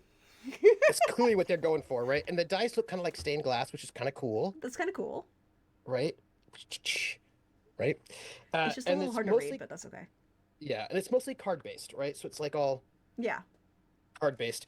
Uh, and I was like, oh, that's interesting. So like here we have like a game designer slash academic who puts out this game on this academic press, and it's made for 9 to 38 players, which I was like, that's really fascinating. And I imagine this is supposed to be this was imagined to be played by people in classrooms, which I think is also interesting. And in the end, at the very like the back page, it says game design, blah blah blah, and then it says about University of this is part of their a scholarship and lore games for learning series game of Central Michigan University Press. So they have a series now Yeah. of games for learning that this is part of, which I thought was very interesting. I thought you'd be interested in that. I am very interested. I think it is very interesting. Also, welcome in Simon Hay. Hey, Simon. Yeah, Um, but again, 9 to 38, it was like, oh, that's a lot of people. That's Um, a that this is also somebody's like, I don't want to teach today game. but I feel like they're gonna have to teach a whole lot to get this to go. You know what I mean? Yeah. I don't know how this works, but I got it because I thought it'd be interesting. Also, I'm always interested in games that use a lot of people, but they have like a suggested role distribution because they've got a bunch of different roles, like the bartender, the priest, the physician, uh, the volunteer, the widowed father, right? Um, Mm-hmm. so they've got right all that kind of stuff, and I guess I think you just go and argue about whether you should say the art or not. Is really, I guess, what happens. Uh, you spend some time arguing about it, and then you find out what happens. And there's some random events table, and then you end the game. So apparently, like 5 or 6 rounds where I think you have to argue about it. Uh, yeah, so there you go. Boom. Yeah, I mean, it could be very interesting. I'm just scrolling back up to notes to through chat. Um, and first up, we're going back to the Rings of Power. Sorry, just distracting. We'll come back to it, but I'm just where I Please go stopped. ahead. I just wanted to No, point no, it out I to you. totally I appreciate that. So Krellin points out the fundamental problem of Rings of Power is that they're trying to compress thousands of years of history into a single human lifespan. Even a Normanoran lifespan isn't that long. No, that's not. Well, it's one of, but the actual reason, the actual problem with Rings of Power is they don't have the right licenses for the story that they want to tell, Oh. because they don't have the rights to the Lord of the Rings, and they don't have the rights to portions of the Silmarillion. They only have portions of this one little bit that they can write, Mm, they can work with. And they're like, we can tell this story. And you're like, yeah, but all of the explanation for what you're doing occurs in the appendices of the Lord of the Rings or occurs in the Silmarillion, neither of which you have the rights to, and therefore you can't talk about. hmm. Hmm. So that's what causes their writing issue. But yeah, they're condensing way down way too much to do it. Hmm. Okami says, "Thank you for pointing out these issues, Prax. I legit missed these problems in my first watch through of Rings of Power. I was legit so happy to see an Afro-Cuban Caribbean elf, as I myself am Afro-Caribbean and love playing elves. Totally understand. Like, I understand how he is actually a really great actor. He did a really great job with the role that he was given. The problem comes if you understand the other narratives that tie into this, how much that narrative is how great an actor he is being undercut by things that are going Yeah. on Yeah. Yeah. that's not on him, right? Like, none of this is him as a bad actor, none of this is him, you know, whatever. This is all about taking Tolkien cosmology, acknowledging it, and saying you're blind casting at the same time. Yeah. Also making Durin's. Also, Also, why is it when you blind cast, you just happen to only blind cast like side characters and never main characters? That's weird, right? Like, why did that happen? I It, will also like to point, well, they did technically blind cast a important character. They made Durin's wife a black woman. She is huh? stunning. She is absolutely great. It I think she's really good.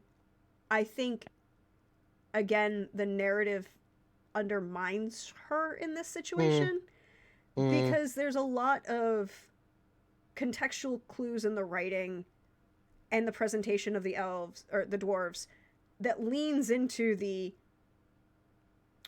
not so subtle uh Jewish coding that Tolkien did for the mm, dwarves, and mm, you make the queen of the dwarves a black woman who is very very Jewish coded, and some of the way what she said is phrased. This is where I go, you need to understand. This is where having certain levels of cultural exposure kind of highlights some things. So if you grew up and lived through New York in the 90s, there is a group of people in particularly in New York. I am not sure how well spread they are throughout the rest of the United States. Um, they just you see them on street corner. You saw them on street corners a lot in New York in the 90s and the early 2000s. less really after 9/11, but for a variety of reasons. And those were two groups of people, and they shouted at each other loudly on the street corner, and you just kind of walked by them because you didn't want to deal with their drama. And on one side of the street, you would have the black African American Muslim population, who were very loud. And on the other side of the street, you'd have the black Jewish population, who were very loud and yelling and the two of them were yelling at each other and trying to recruit other young inner city black youth in New York. And certain phrasing, and it's not her fault. And given the fact that a large percentage of this production is all being done out of the UK, I'm very aware of this was probably not something that was as prevalent necessarily in the UK. I'm not sure how big the Afro, Trooper, would you know? Yes. Because you ran a very interesting game and it was absolutely wonderful. And I shouted it out actually yesterday because somebody was mentioning that they wanted to see more vampires in the 70s. I think it was Okami who said that. And I was like, Trooper did it. Trooper ran a 70s vampire game in Detroit. I did. The Afro-Islamic movement, not Nation of Islam. Nation. Thank you. I was missing the phrase. Was that as prevalent in the UK as it was in the United States? No, it was not. Yeah, I didn't think so. I thought it was tied very much to the issues here rather than. Yeah, yeah. And actually, I can't remember their name right now. The Black Israelites. That's their name. The Black Israelites are also U.S. based. Yeah, the Black Israelites I knew were U.S. based. I couldn't remember if the Nation of Islam, yeah, was also U.S. based. Yeah. So I know that Rings of Power is UK based. Is an Amazon production, but it is a very heavily UK Amazon production. And so some of the time I'm sitting there going, and like, I didn't like this show. I honestly kind of hate watched the first season. I've not watched it. I can't say. So look, I knew it was going to be bad when I understood that they were going to try and tell a story that they didn't have the rights to tell all of the pieces of. Like, that just fundamentally meant that a lot of what you were going to do wasn't going to work, right? It just fundamentally wasn't going to work. But I also had people telling me I was not allowed to critique it without watching it. Well, I think if you're going to critique something knowledgeably, I think it is important to watch it or read it, et cetera, because when people critique things without I feel like there are certain things you probably can critique if you haven't read, watch, et cetera, but it has to be like, for example, I have not seen the American Avengers movie, the one that was Mr. Steve and Mrs. Peel with Ray Fiennes and Uma Thurman, because I read interviews with the director and writer, and I was like, no, I don't like this. And I cannot speak about the film, but I can speak about what they said. What they said was they needed to have Steve and Peel kiss because Americans can't handle sexual tension. And I was like, okay, well, I'm done with you. Right? Like, that was like, I don't have time for that. Yeah. I agree with Krellin's statement. You can opine without watching and consuming a media, but I don't think you can critique it. And I was more than willing to acknowledge that. And I was and my critique was merely going to be, I do not think I will like, originally my critique was going to be, I do not think I will like this. It is not for me. I shall just skip it because it is not, because I am too much of a Tolkien. And we had this conversation last night, if anybody was here, that I have an eidetic memory problem and I will remember the little throwaway shit. Which is why I have a massive problem with, like, certain things that happened before Russell T Davies came back in for Doctor Who. Throwing that out there. But it's the same kind of thing. So I was like, fine. I will watch this so I can critique it. And it was, like, I had to get through it by saying, yeah, no, I'm just going to hate watch this. Which annoys me because I have now in a point in my life where I am like, if I have gotten to a point where if I do not like the media, I should be able to put it down. But do you know how hard as an academic it is to get to, like, this is a novel. I do not have to actually complete the entire novel if I do not like it. I should be able to not finish something. I'm sorry, I don't know what you're talking about. Yeah, exactly. The way I get around that when it comes to books is it's the first page test, and it's the if I read the first page and it makes me want to turn the page, then I will complete the entire book. If I read the first page and I don't feel compelled to turn the page to see what happens next, I can put that down because I didn't actually start it, right? Like Oh, no, that's fair. Yeah, yeah, I yeah, yeah. didn't I actually I start see it. it. That that is that makes sense to me. What you're saying makes sense. And And it yeah. has made my life like 1,000 times better because it Uh, yeah. because like so Pope says Rings of Power stands in stark contrast to Shogun, a little apples to oranges, but as an adaptation of an established property, it stands as a testament to working with what you have and embracing it wholly. 100%, 1,000%, 1,000%. Um, I Trooper, have you watched Shogun? No, I don't really get to watch media. We need to fix this. We need It's to because watch I don't have Shogun. time. We I need to just don't have watch. time to like my life is mostly work This is true. or streaming This is also true, which is also work. and and I just don't have time to read for fun or watch media for fun. I can watch media when it's for work. Uh yeah, I just don't currently have the space to do that. So what we need to say is we need to have Trooper do a seminar, senior level seminar Yeah, yeah. on the interplay between traditional Japanese musical instruments and modern Western musical tastes as presented through Shogun as a media towards which is Yeah. directed Then I could do it. towards Western audiences. No, no, this is but again, like I finally got to yes, this is what my life is like. If I really want to watch something, I have to put it on a syllabus and then I have to watch it. There you go. Look, This is I will say, having watched all of Shogun and having read the book and having watched the original miniseries, right? Like, okay, so Richard like Chamberlain, yeah. Richard Chamberlain, I read the book, and as I loved watching the behind the scenes interviews with Sanada-san. Um, Sanada-san, who deserved every award he got this year. Like, that man deserved all those Emmys. Yeah. So he, one of the things he said, one of the behind the scenes interviews is they're like, okay, so how do Japanese historians view Shogun? And they're like, and he and a bunch of people are like, yeah, so in Japan, this book is literally treated as an ethnography of early shogunate era Japan.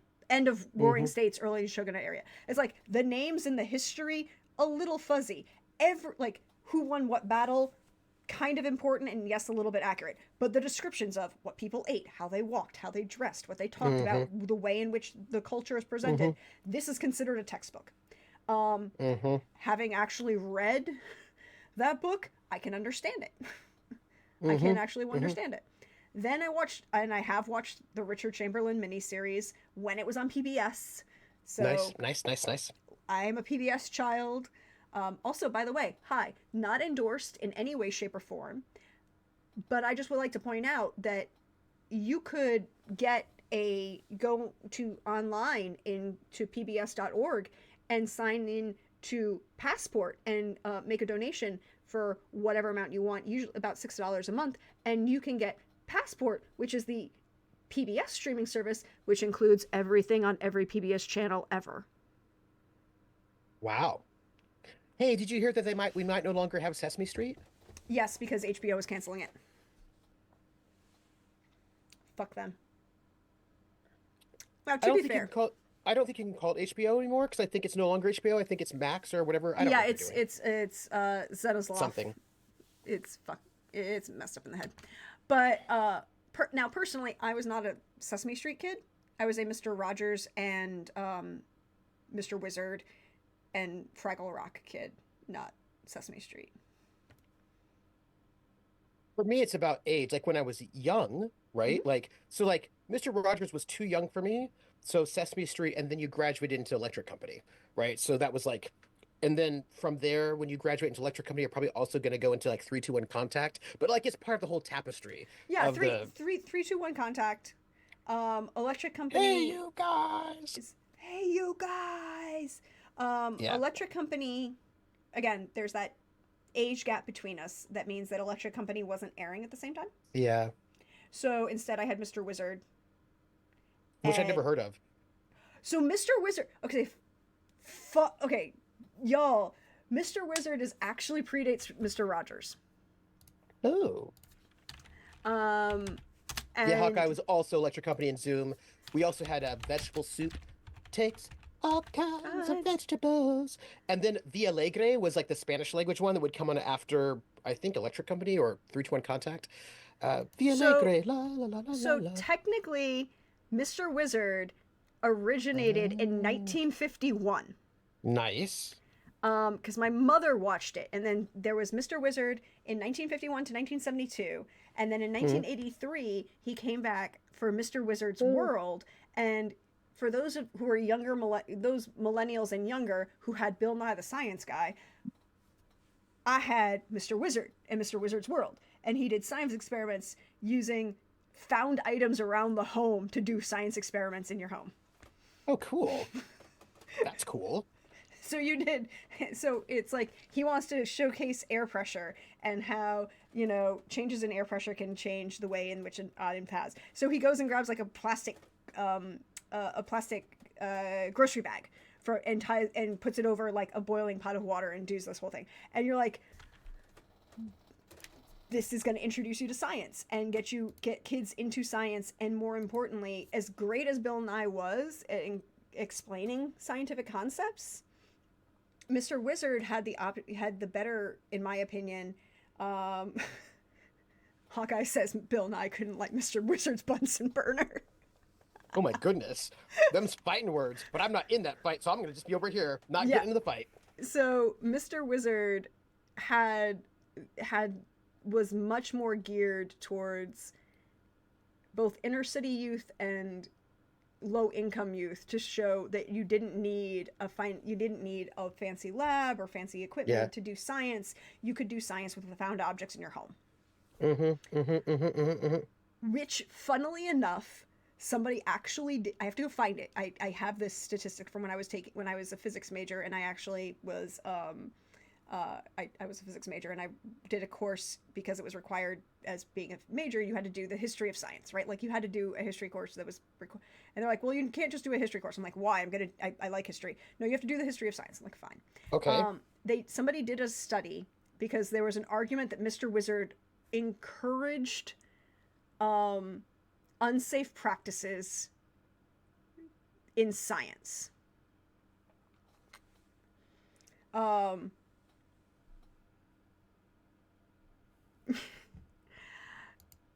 I see what you did there, Cole Drake. Yes, May I ask a question about this? go right ahead. So, I was looking up Sesame Street Mm-hmm. DVDs on Amazon a couple of years ago. Yep.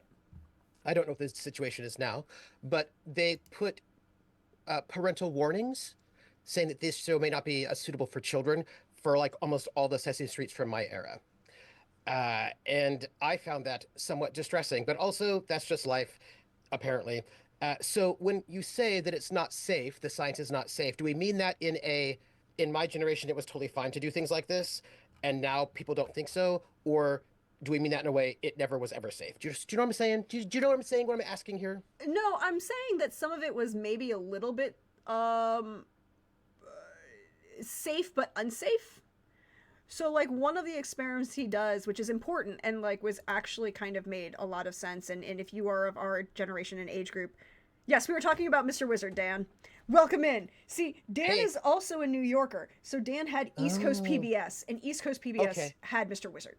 I had West Coast PBS and I don't remember it, but maybe it was there. It's also he also was ended up being syndicated on Nickelodeon, but there Oh, was okay. really it looked like so the normal episodes were on PBS like during a normal time, like right after school or something. And then they would be, the syndicated episodes would be like early morning on Nickelodeon, like 7 o'clock in the morning on Nickelodeon.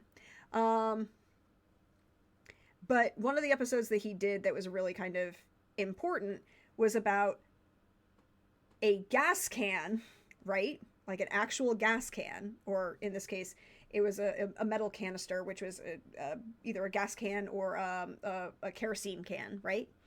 And about determining how full it was and how much was left in it versus pressure and water, and how you would use hot water to pour on it to determine. And it was like, in theory, for a lot of people who are old, who are younger than us, looking back at this, like Gen Z who are looking back at this, or younger millennials who are looking back at this, is like, oh my god, this is OSHA problem, everyone's gonna die, why were they doing this? It's like, no, no, no, this was teaching kids how not to light themselves on fire by doing stupid shit with a canister that they thought was empty. Right? Like this. So, yeah, I just think about this idea of like safety, and there are things that you should not let children do because it's super unsafe and they'll kill themselves and it's terrible, you know? Yes. And things like you shouldn't let kids play with knives. But there's this interesting about how like there are parts of the world where children start using knives as tools when they're like 3 or 4 years old, and that's just normal because they're gutting fish, they're doing stuff like this, right? And um, It's if you train if you teach a child in an appropriate environment how to do it safely, then it's only appropriate. Like, people are like, "Oh my god, you shouldn't let a kid near the stove." I'm like, I do not remember the first time my mother, like, I legitimately have no conscious first memory of the first time my mother let me help her cook dinner. yeah, Right? Like, that was just what happened? what happened. Now, in the entire time I have only had in my memory as a child, right? Like, older, I may have made super mistakes, but as a child, I only had one time when I burned myself badly. And that was when I was 7 years old and I was helping mom take the tray of cookies out of the oven. And my mother had handed me an oven mitt. I had an oven mitt on one hand. And then I realized that the tray was tilting, and I grabbed it with the other hand that didn't have the oven mitt on it. Like, that was in no way, shape, or form the fact that I didn't know that the oven was hot, that I didn't realize this was purely a momentary screw up on my part. Yeah. But Well, but my example is when I was 2 years old, but that's because as a 2 year old, I was very interested in things, and you could not watch me all the time. I would just wait till you weren't watching me, and then I would do stuff, right? Like there was an electric stove, Mhm. and it was so interesting because when it got hot, the little coils got all orange. I thought it was very pretty, and I wanted to touch it. And people are like, "No, do not touch the stove." And I was like, "Okay." And I just waited because sooner or later they have to go to the bathroom. And the minute they did, I was like, touch. So that was bad. And I learned not to do that. And then I didn't do it again. I just touched it with my finger, and then it was bad. But did I die? No. No. Was it the end of the world? No. Could they have stopped me? Probably not, because I was very patient as a 2 year old. I would just wait. I would wait, and then I would do the thing, and then I would learn not to do that thing again. That's just tend to be how that worked out. See, as a 2 year old, and I do have vague memories of this, because my grandfather, so my mother's father worked for Skydale's department store in Bridgeport, Connecticut, from the time he was 8 years old until they closed the doors in 1990. Okay? Except for a brief period during World War II when he worked for the United States Army. But other than that, and by the time he retired, he was in charge of the men's department at this department store, and had been in charge of this department, knew everybody, had been here forever, whatever. But, like, we would go and visit Grandpa at work. And this is where I grew an experience. Like, my mother worked my mother's first job was at Skydale's. My first job was in retail. My Sias were seamstresses.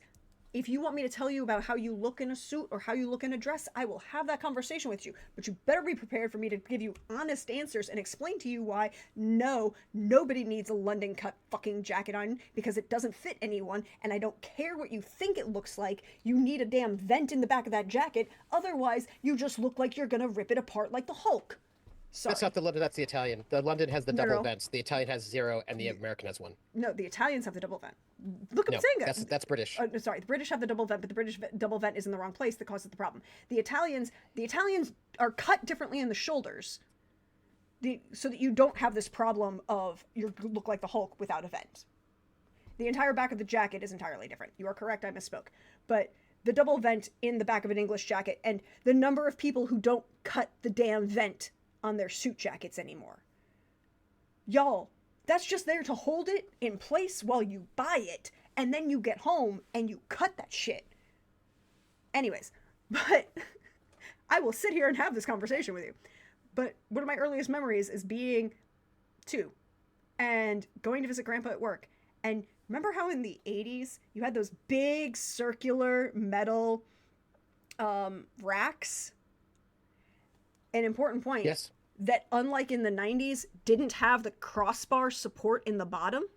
Mm-hmm. It Yep. only had the support at the top. And so Yep. it just was a circle and it had the crossbar support at the top and it was just hung. Yep. And if you're in the men's department, those, jackets and pants hang almost to the floor off of those racks. And Yep. if you're a 2-year-old, it's really great for it. Yeah, yeah, that's right. It's true. It is.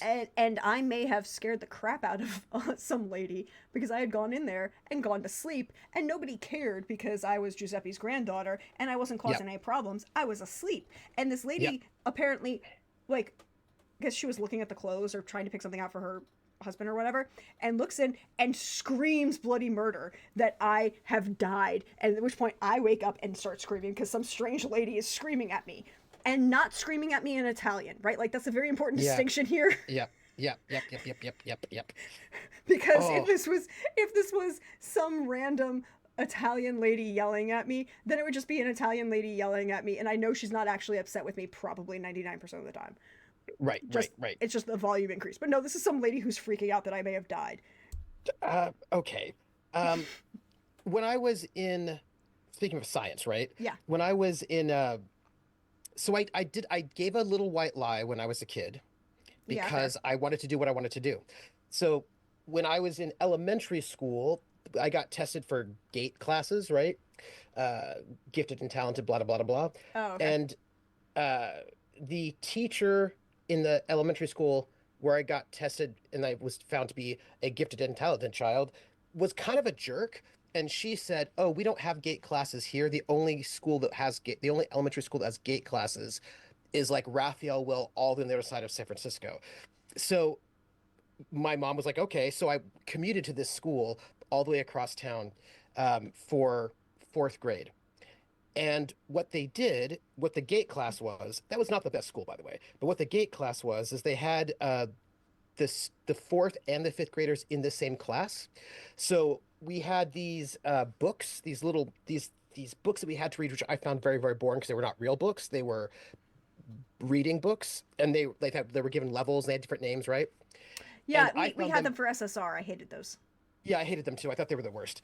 And because I was in a class that was mixed fourth and fifth grade, I knew what the name of the very last book was in the fifth grade series.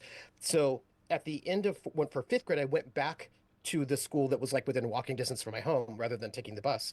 And when I got there, the teacher said, "Well, what was the last book that you read in the series?" I was like, "Oh, A Horse Came Running," because I knew that was the last book, and because I didn't want to read them.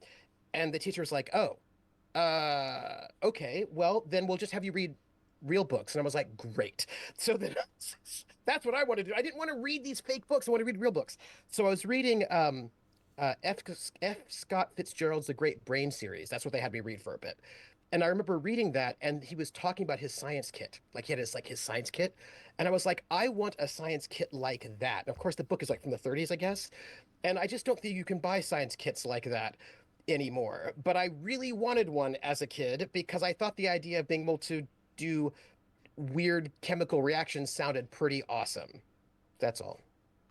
I That's what mean, I wanted to share. it was great. I fully support this. It was so like in the 90s you get Bill Nye the Science Guy and Beekman's World and the great fight between Bill Nye the Science Guy and Beekman's World. And I'm like, I'll just go back to watching Mr. Wizard because it's interesting and it's not I have problems. But anyways. But yeah. Hey Rissa, hope you are enjoying your life. I was scrolling through a lot of this, and Some really great comments in there. some really great comments in here. Um, so people talking about Mr. Wizard and how that you definitely, if you teach a young child correctly, having a stove is not a problem, or having them around a stove or around knives is not a problem. Shock. Or it's about teaching a child correctly. And like, look, it's so my sister had a baby. My niece will be 2 January 15th. Little person is now Nice. is now at a point where she is developing personality, right? Like she is a toddler. She's developing her personality. We have a dog. We have a new dog that we got in July. My brother-in-law is not a dog person. He did not grow up with dogs. He grew up with his mother and a strong fear of dogs that uh, did not result from any interaction with a dog, merely anecdotal that dogs are bad, right? Like, Hmm. I distinguish those two fears because I know a lot of people who have had very negative reaction to dogs and therefore developed a fear of dogs. I understand that. People who are merely dogs bad, I fear dogs because dogs loud, whatever, without ever interacting with a dog. We'll come back to the high concept, Okami. Give me a minute, because the high concept is a high concept, and it's a thing.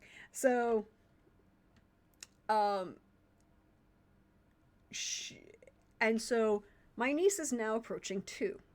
We have a dog who's just turned 1, right? Like, and so he's kind of still has puppy behaviors, but he is also an adult dog. And because he was a rescue and adopted, we didn't get him till July. He doesn't. We still don't know all of what bad habits his previous owner taught him or things that we need to improve and work on. Right? Like training a dog takes work. Everyone, training a dog takes work. You need to work into it. But one of the things I am working with my niece and my brother-in-law with is do not suddenly. I understand that you're a toddler, but that doesn't mean that you can just like bat at a dog who's 60 pounds and stands about 3 feet tall because he doesn't understand that you're not playing, right? Like, Yeah, yeah. we need to teach my niece to be gentle. We need to teach the dog to be gentle. We need to teach the two of them to interact correctly. And this is appropriate behavior. And there's no reason why you shouldn't do this. But to answer Okami's questions, what high concept idea? So the medium concept idea that I've been talking about is I'm going to take 2 of my favorite second edition Greyhawk modules, mush them together, and then do the math, which I'm currently doing, to apply them to the new 2024 rule set for Dungeons and Dragons, and then go from there and see people and see how they mesh, because the world of Greyhawk is darker than I think the actual mechanics for the current edition of D&D allow for. Now, Trooper did point out that it is possible that you could have a shit ton of murder hobos be very happy in running Greyhawk. Absolutely. Because then they get to murder everything and they never have to lose their character. They can be super grimdark, super edge lord, and just murder everything all Yep, the time. all the time. And then And it would be really great if they could murder things and feel super badass while they just murder villagers, just whoever they want to murder all the time, just murder all the time. which to be fair can be done a lot in Greyhawk. Like there's a lot of things you could murder. Now they did a really good job with a lot of the old Greyhawk modules of setting things up to be moral questions. Right? Like you knew that there were evil goblin tribes. But you also knew that these particular goblins that are in maybe 1 or 2 of these goblins in the area were working with this particular village and had developed a codependent relationship. Did you murder one of the do you and you've heard these stories that there are bandits, and there are people who are claiming that they're the bandits are goblins. Now, do you go straight out to the bandit camp, the goblin camp that you know is there, or do you actually go out to the bandit camp and find out what's actually going on? Like second edition Greyhawk did throw, in addition to all of the bioessentialism and inherent alignment race alignments that existed. And alignments had much more impact in second edition. You could lose your character from fucking up alignment choices. Looking at you, I don't think you lose your. paladins. I don't think you lose your character. You just lose your class. You lose your class, but paladins would effectively lose their character. Well, no, you could. The thing is, You no, could. you just have to continue playing your paladin, but you don't have any power. Same thing with clerics. This is true. You You don't have any powers, and you could maybe go on a giant redemption quest. and I Um, don't think. And the thing is, the point is, in the old school way, it's considered cheesing to then quit your character. You actually just have to play it out until you die. You're not allowed to cheat by being like, I don't like what happened to my character. It's done. You know, you have to suffer through all of the consequences. But there were many ways to suffer back in yes, there are first edition. many ways to suffer. In first and second edition, many ways. You are correct. It would just take away your powers, and then you'd be fucked. And probably would die shortly if you. Sure, yeah, that's true. But you actually have to play it out. Like you But you actually have to to then. play it out. Now, a paladin was more likely to live than a cleric, however. Yeah, so sad for that cleric. So sad for that cleric because that paladin will indeed at least still have a big, sharp, pointy object. But I think you might have lost your level to have to check in first edition. I have to I check. But believe you it's did. fairly punishing. You, It's fairly punishing. the clerics at least lost levels if your god turned on you. Well, not if your god turned on you. If you offended your god, it's not If you the god's sorry, fault. It's I'm sorry, your fault. I'm sorry. If you act against the tenets of your god, Yeah. you would lose levels. I remember that. And this is why you never worshipped any of the elven gods because they were fickle and cruel. But I'm looking it up right now. you continue to look up. So that's the I'm mid-level look it up. high concept campaign that I'm running. The high concept campaign that I am waiting for certain people to be available, but they need to figure out their schedule before we can do this, is to begin with starting with For the Queen.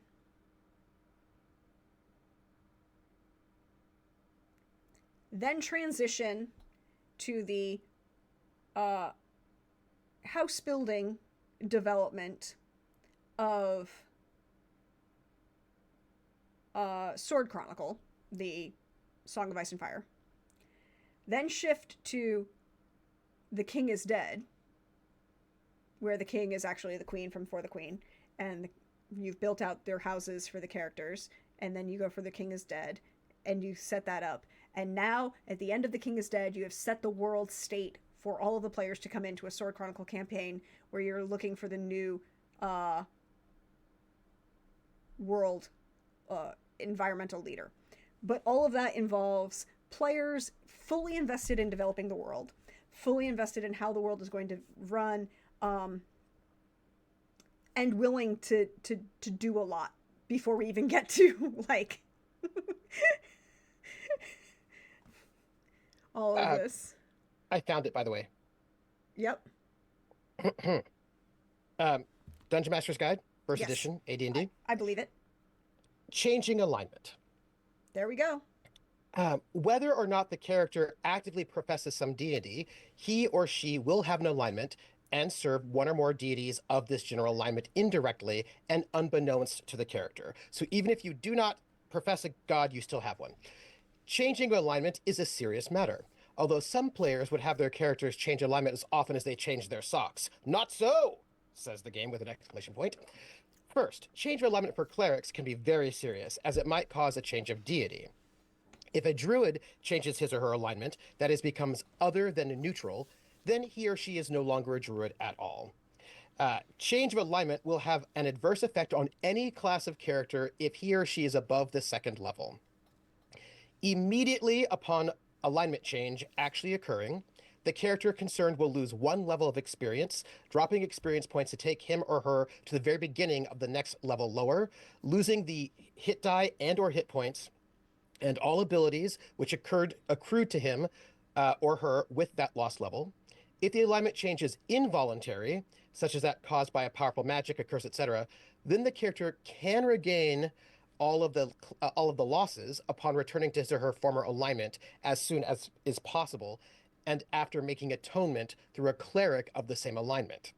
and sacrificing treasure, which has a value of not less than 10,000 gold pieces per level of experience of the character. This sacrificial amount is variable, so use your best judgment as to the total and what and where it should go. Magic items to build up the NPC cleric, money out of the campaign, magic items out of the campaign, etc. Similarly, such an atonement and sacrifice can be accomplished by a quest. Note that, in all likelihood, the character will desire to retain the new alignment, and it is incumbent upon you as a DM to ensure that the player acts accordingly. Some equally powerful means, divine intervention, remove curse, etc., must be used to restore the original alignment before atonement can begin. Characters who knowingly or unknowingly change alignment through forethought or actions permanently lose the experience points and level due to disfavor. They must also accept a severe disability in alignment language during a one-level transitional period. Until the character has again achieved his or her former level of experience held prior to the change of alignment, he or she will not be able to converse in the former alignment tongue, nor will anything but the rudest signaling be possible in the new alignment tongue. Although it is possible for a character to allow himself or herself to be blown by the winds as far as alignment is concerned, he or she will pay a penalty, which will effectively damn the character to oblivion. A glance at the alignment chart will show that radical alignment change is impossible without magical means. If one is chaotic good, it is possible to change to neutral good or chaotic neutral only, depending on desire and or actions. From the absolute neutral alignment, one can move to some neutral-based alignment. This represents the fact that the character must divorce himself or herself from certain precepts and views and wholeheartedly embrace another set of values. And human nature is such that without any radical personality alteration, such as caused by insanity or magic in the case of this game, such transition must be gradual. It is assumed that the character's initial alignment has been his or hers for a considerable period prior to the character's emergence as an adventurer. This ethos will not be lightly changed by a stable, rational individual. It is recommended that you do not inform players of the penalty which will occur with alignment change, so that those who seek to use alignment as a means of furthering their own interests by conveniently swapping one for another when they deem the time is ripe will find that they have instead paid a stern price for fickleness.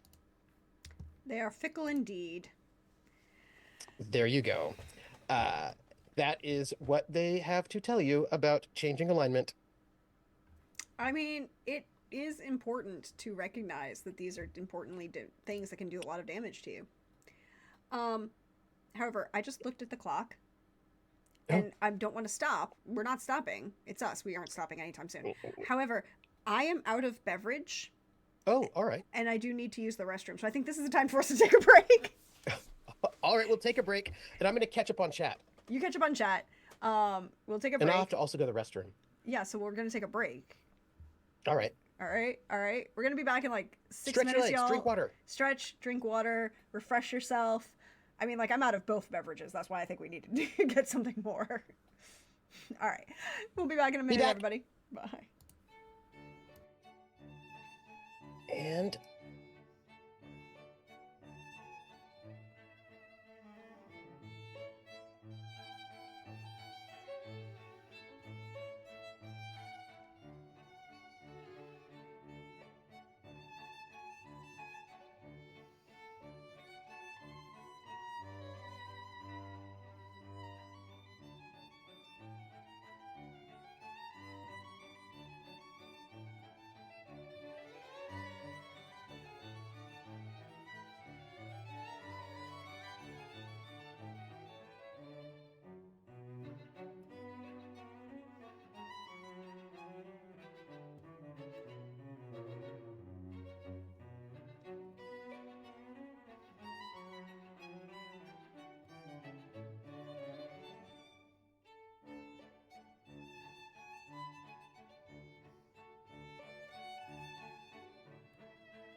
Hello, everyone. Welcome back. We hope you're refreshed, you stretched, you bioed.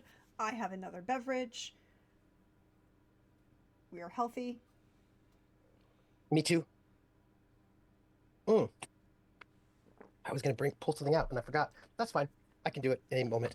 So there's chat going on. Um, Ro, I believe there is a GURPS Dark Sun conversion that exists already for third edition. Uh, just noting it in case you don't know it. Also, if you don't want to do your own math, No, I actually think there is an official one. I'll look at it, but I think there is an official one. Uh, I believe so. Let me there let me is look. so many official things out these days. Oh, but no, this is like a third edition GURPS Yeah. from way back in the back in the day. Let me see. Maybe I'm wrong. Maybe I'm thinking of something different. Uh, Maybe I'm wrong. Well, I will say that one of the biggest things that I have noticed is that there doesn't seem to be a lot of official Dark Sun compatibility, just in general. Um,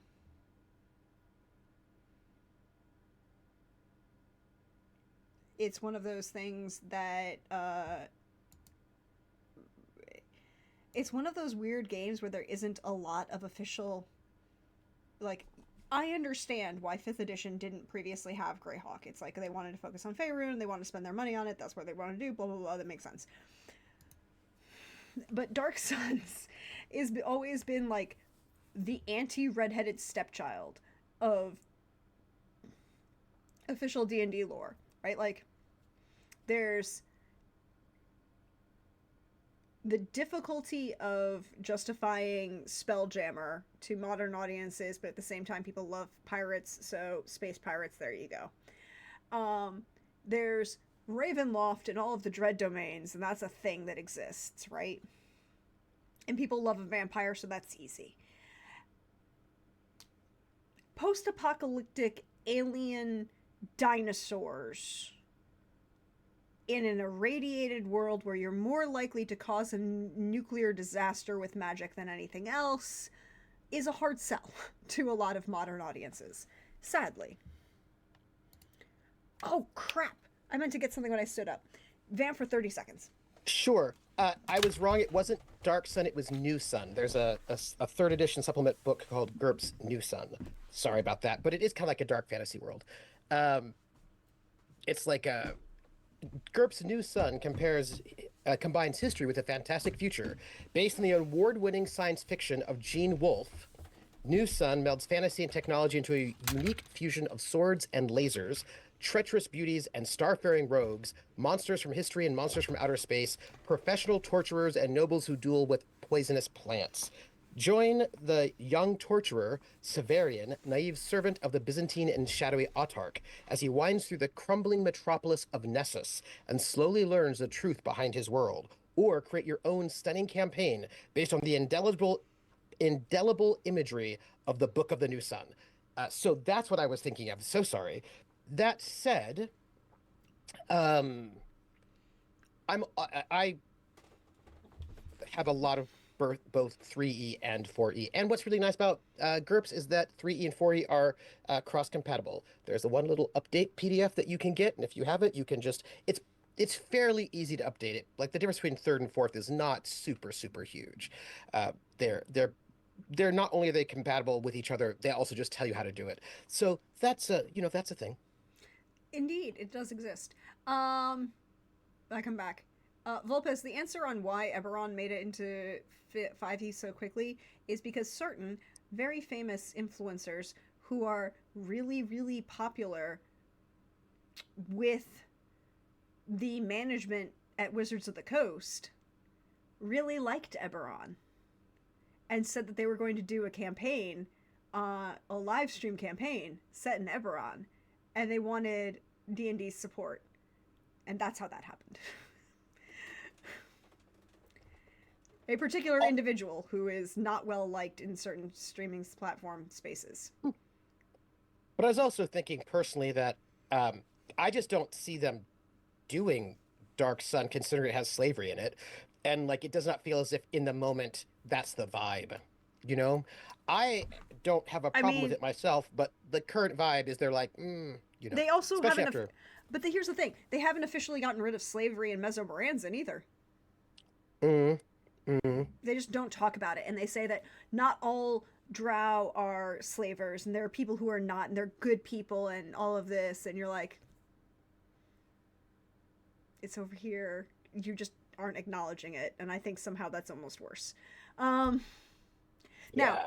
I don't know the the Greyhawk that they have released is only the city of Greyhawk, right? Like the city of Mm. Greyhawk, which is the quote unquote free city of Greyhawk, and therefore includes other things. Um, but then I know in the world of Greyhawk, which I'm blanking on the name for the actual planet and continent or whatever. Excuse me. Yeah, there are slave owning kingdoms that they exist, and two of the adventures involve you fighting the slavers because the slavers are evil. One of them, only one of them is involved, is our slavers are evil because they're evil races. The other one, slavers are evil and they're humans, Mm. which is oddly progressive for second edition.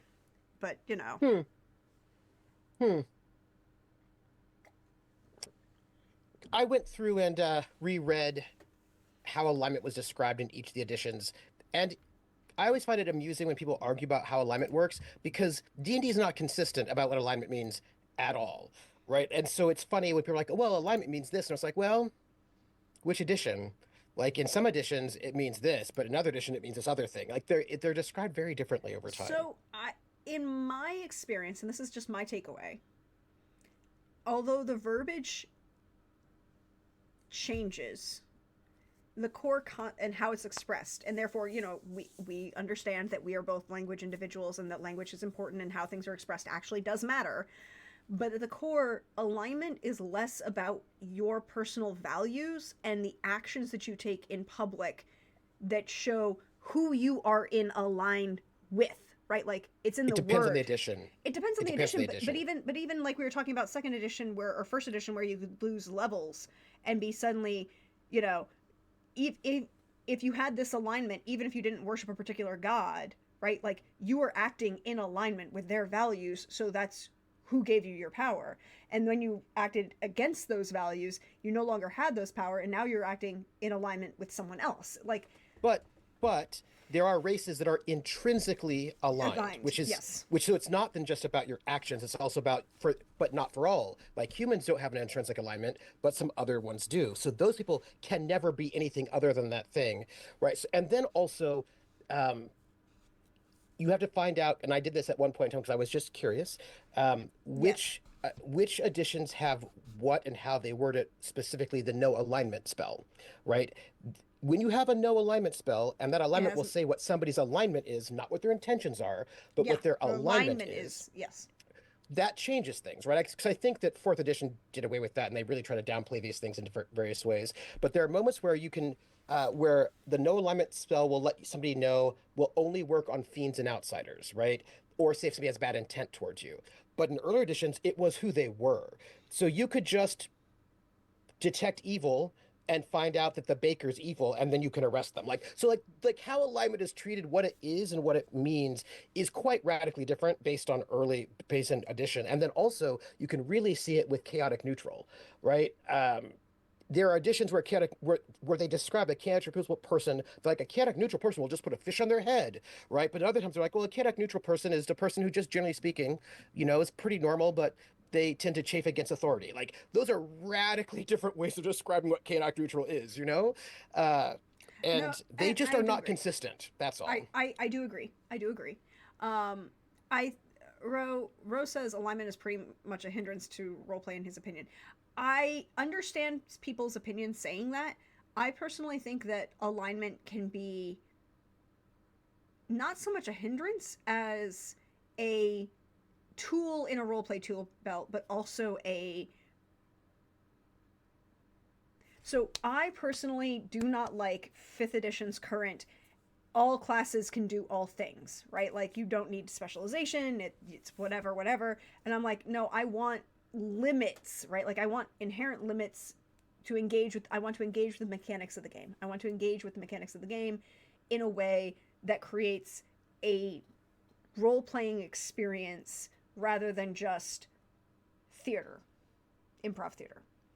And some of that involves limits, and some of that involves the mechanics. And I personally, and like I recognize that people don't agree with this, and I totally get where their opinion is. I personally think that having an alignment can be a great tool in a world with a GM that knows how to play with it and knows what to do with it. Because you can have a character. For example, I have played if because we're spending a lot of time talking about D&D and excuse me, alignment is very D&D heavy or very much a D&D concept. There are other games that use it, but it's very much a D&D concept. Shall we agree on that? Alignment? Well, Yes. it came, I would say it's, I mean, sure, in the sense that it was the first RPG and it had it, right? Yeah, I was saying like other games Yeah. have it, but it, it is most consistently expressed through D&D, the Hmm. various Yeah. editions of D&D throughout Hmm. time. Hmm. Um, and I think, and one of the things that I have played in a D&D campaign in 5th edition was a drow cleric of was a drow cleric who told people that she was a cleric of Kelemvor because she was on the surface of Faerun, and is like, nah, she's a cleric of Lolth. She's a grave cleric of Lolth, but she's a cleric of Lolth, and her alignment was evil, lawful evil, but evil. Um, and you're like, well, how could you play with other members of the party? I'm like, there's a way in which you do it involves being a good role player and engaging with other players at the table. But what my alignment is and what I do, you know, I could still, it was great because I played alignment in the definition of my values aligned with and the actions I took align with this particular god. And she took so much effort to still be to still be a cleric of Lolth and still have a neutral evil alignment or lawful evil alignment while also pretending to be a cleric of Kelemvor and having her actions on the surface not draw any attention to the fact that she wasn't actually a cleric of Kelemvor. Hmm. Hmm. Hmm. Uh, I mean, personally, I don't find alignment interesting as a role-playing tool to role-play people. I think that D&D is what D&D was made for originally and still has very deep in its DNA is that it's made to make archetypes, not people, right? That's fair. You're not really trying to make an actual person. You're trying to make an archetype. The lawful good paladin, the chaotic evil assassin, like you are archetypal.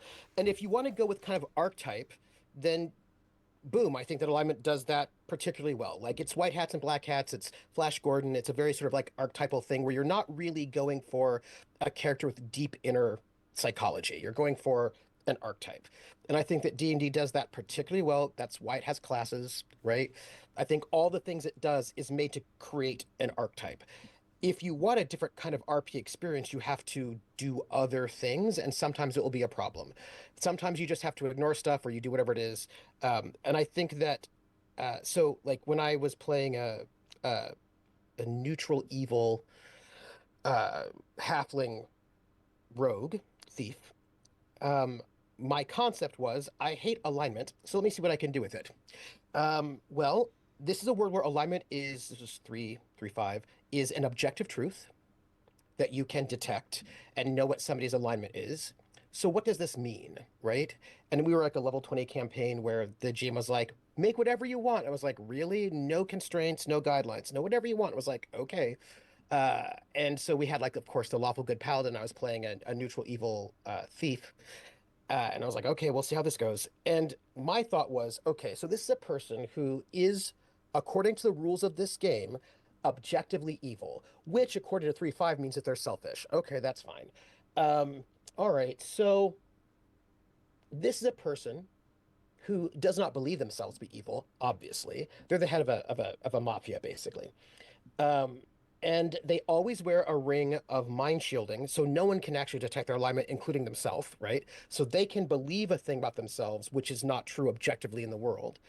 And they believe themselves to be lawful neutral because they have a code, right? And they certainly don't think of themselves as evil because they don't run around murdering people, because murdering people means they don't pay you back the loans that they owe you.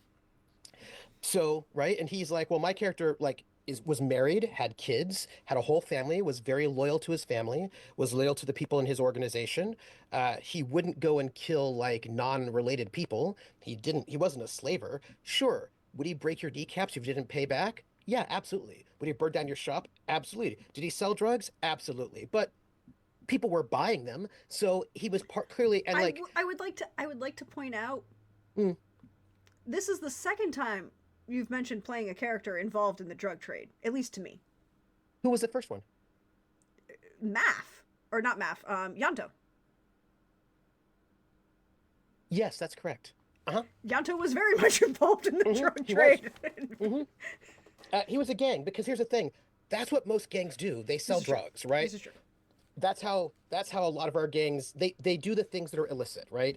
Uh, Alcohol, drugs, gambling, prostitution, whatever the thing is that is illegal that you cannot normally get, that's what they will sell you. Um, that's how they make their money. But and he's like, yeah, and also all these like good aligned people come into my places to buy my stuff. So clearly this is like So he did not think of himself as neutral evil. He thought himself as lawful neutral, and nobody could tell him otherwise. But the game says that he is neutral evil. So I was like, okay, let me just play with that as an interesting concept. And so it's like, okay, well, he thinks he's lawful because he has a code. But would he break that code if he needed to? Yeah. He didn't generally need to, but like if he needed to, would he break that code? Sure, because sometimes you need to do that. Um, if he and because evil was defined as selfish, he was selfish, so that was fine. He cared about his people, but other than that, he did not care about those people. And I just found that was interesting as an internal thing for me to play. The game does not support this or care. I was just like, well, let me just see what this means if I play this out. But I don't go to D&D to play people, This is also right? true. Like I don't go to D&D to play people. I go to D&D, as you say, to play concepts, Yeah, to play archetypes. archetypes. I mean, I play more interesting people in World of Darkness, in Witcher, Cyberpunk, any Artelsorian game that wants to let me play it, because I think, except Castle Falkenstein. Castle Falkenstein is interesting because you're playing people but also concepts. Yes. Oh, by the way, quick look. Yeah, Uncivilized Dan said alignment should inform your actions, not dictate them. Not in first edition. In not in first first edition, edition. if you do actions that do not align with that alignment, your DM is supposed to take your alignment away from you, strip you of a level, and take a bunch of your stuff and mess with you. And it says so explicitly that you track their actions, and if you think it's not within the alignment, you change their alignment, and then they lose a level. And Punish, punish, punish. it's a whole It's a thing. whole thing. And Yes. I agree that those are different things. I mean, and I personally think that it's interesting to me the number of people, talking going back to your concept, going back to your definition, right? The number of current, I don't want to use, people who talk about TTRPGs in the various online spheres, who talk about, oh, I want to play things like Powered by the Apocalypse because I can play a more interesting character than I can in D&D. And I'm like, Powered by the Apocalypse is straight up concepts, right? Like you are playing your character sheet is already built for you. You have power moves. That is all a concept that you can then put little things on it to role play. But I was like, it's an archetype. It's an archetypal concept. Um, it was just been very interesting to me to watch that, which is why I'm do. Somebody was like, "Oh, I kit bashed these minis." I'm like, "Yeah, I do a lot of kit bashing of games because I like to mess with people and tell a better story. That's why I Yeah, like yeah. having Trooper at my table, because Trooper's willing to let me kit bash any game I want." Sure. Absolutely. But also, I think that, and also, of course, they didn't always have like the whole like nine element grid Yeah. didn't happen in original D&D anyway. Well, And so there, you didn't have anything with true neutral. True neutral wasn't a possible alignment in first edition. but also no, in first edition, absolutely yes, but in OD&D, I think you could also be neutral. But what true neutral You could meant was be, different. yeah, because the only people who could be true neutral were druids. No, no, no. Anybody could if you go back early enough. But druids had to be. But the question becomes also, this is the thing about neutral was, yeah, so Carlin's correct, right? Original D&D was just lawful, neutral, and chaotic, right? That was it. Mm-hmm. And then what neutral means, it has changed its definition quite a lot. There's a point in time, I can't remember which edition, it was either OD&D or first edition. One of them was like basically most people that you meet in life are going to be just true neutral, because basically you can define neutral, and it has been defined in the books as meaning you don't care one way or the other, you don't have strong feelings one way or the other, or you must balance things, right? And those are totally different ways of interpreting neutral, and both have been given at different times.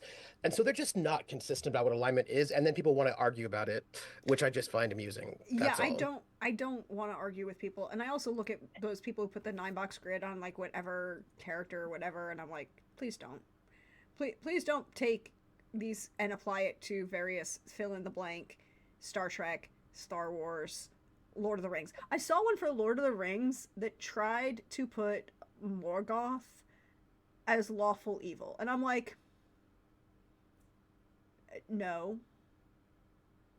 no, like literally the being that hates existence and wants to destroy it through corruption, and d- that is the definition of true evil, right? Like of just straight up neutral evil. They do not, or chaotic evil. They do not care. It's definitely not lawful. But anyways, Yeah, but also I think it's really important to know, and this is the thing that I think people, how do I put this? Um, the original D&D was uh, many of the things that were in place in the original D&D were not there for deep RP purposes or characterization. They were there as checks and balances, right? The whole reason why you had lawful, neutral, and chaotic was so you could have powerful, lawful items that only lawful people could have, or except like it wasn't like it was like a, you know, it was like in some ways, I was rereading it. It's like World of Warcraft, where they yeah, want to have these two factions, and you have Horde and you have Alliance. That's in some ways what lawful and chaotic was. It was just Horde and Alliance, right? So that you could then have your armies duke it out or whatever. It wasn't really philosophical. Like it was that there was like a veneer of philosophy that was tacked on, but it was really just about um, constraints for character stuff. And then people want to turn it. It's like the same way that people are like, "Oh, I'm actually my religion is Jedi. I just want you that my religion." Like a very large percentage of people, and by large, I don't mean like 40%, but a much larger number of people than you would expect claim their religion as Jedi in Australia. So much that the Australian government was like, please stop claiming Jedi on the census unless you actually mean it. We think you're just trolling us, and it throws off our stats. But there are people who are like, my religion is Jedi. And I was like, I just don't think it was that really well thought out in the first Star Wars.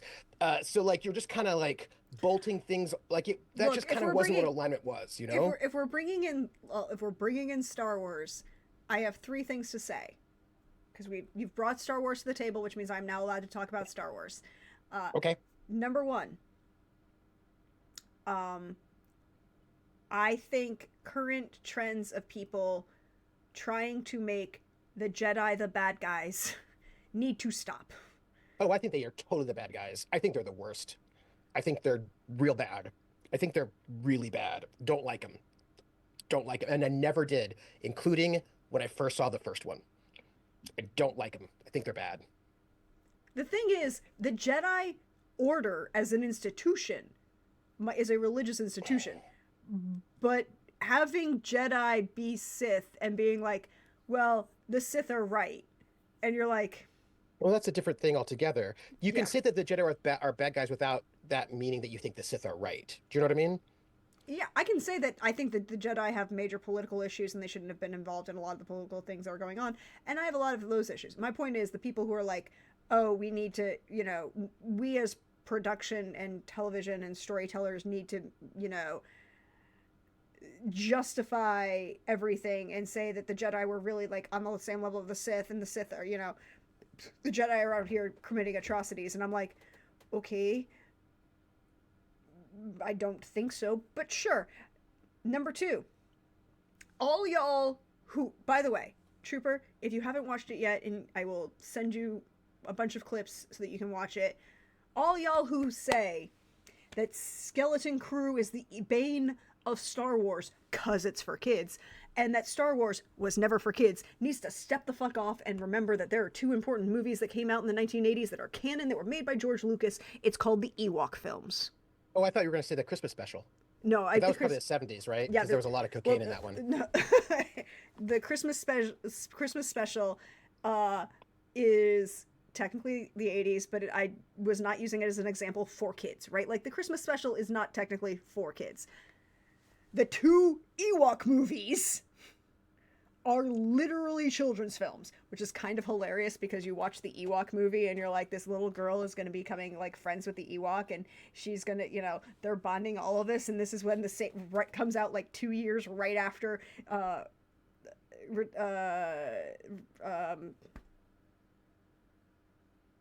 Empire Strikes Back, and then Return of the Jedi, right?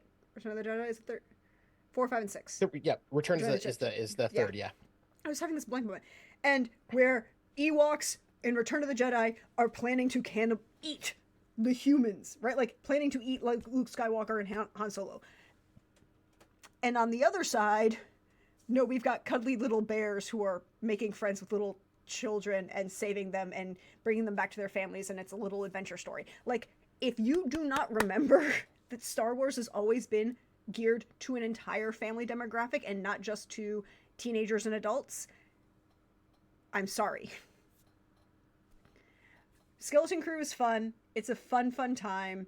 It's been made, you know, being made for kids is not the end of Star Wars. And number 3, everyone can have an opinion about Star Wars. It doesn't make them evil. You can have different people. Like, people on the internet can have different opinions about Star Wars. I don't have to agree with you. Star Wars is a family-friendly franchise. I understand that there's a lot of dark shit in the original trilogy. I personally think that the sequel trilogy had a lot of problems, the biggest of which comes from the fact that they decided to change both scripts and directors midway through production in a very glaring obvious. And then the third film in that trilogy, they bring back another director, and he's like, I hate what the second director did, so I'm going to scrap everything that was set up and do my own thing. Like, I can point any of these out. Star Wars is fun. Y'all just go have fun with Star Wars. Enjoy it, have a space opera good time, and then come back. That's my rant about Star Wars. I have a question for you, Trooper. Yes. I have a book that I'm going to actually send you because I need you to read it, because I need to have an informed discussion with you. Do not send me a book until at least the summer. Okay, I can do that. I can wait that long. It's a book. It's going to live that. It won't, you know, whatever. But it's this book, Monsters We Defy. Okay? It is a fantasy novel. It came out this year, or it came out 2024. It is the worst thing. I personally hate this. I don't know if you can see that. You can't see it. The worst thing about paperbacks, when they do the ragged edge and the edge of the book, the pages are like random sizes, and it's done intentionally, and it's just like, why it doesn't feel good. It's rough on my hand. I don't like it. So uneven pages suck. Thank you, Lysander. Lysander agrees with me. I'm going to read you the blurb on the back of this book, okay? By the way, Star Wars Holiday Special 78. Okay, that makes sense because it's set between cocaine. It's set between 1 and 2. Yeah. Not 2 and 3.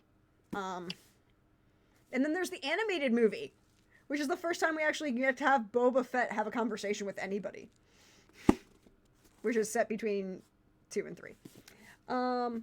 Just saying. Clara Johnson can talk to spirits, a gift that saved her during her darkest moments, now a curse that's left her indebted to the cunning spirit world. So when a powerful spirit offers her an opportunity to gain her freedom, Clara seizes the chance. No questions asked. The task? Steal a magical ring from the wealthiest woman in the district.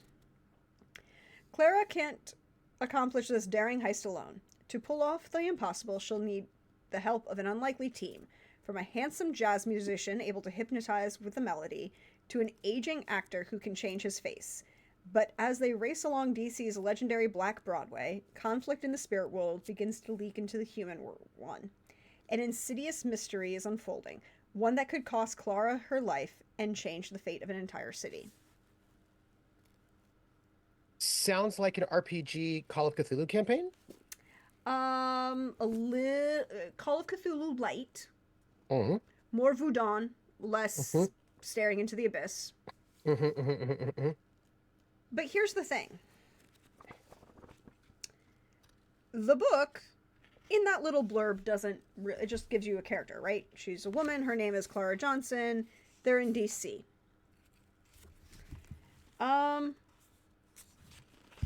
You know what it doesn't give you?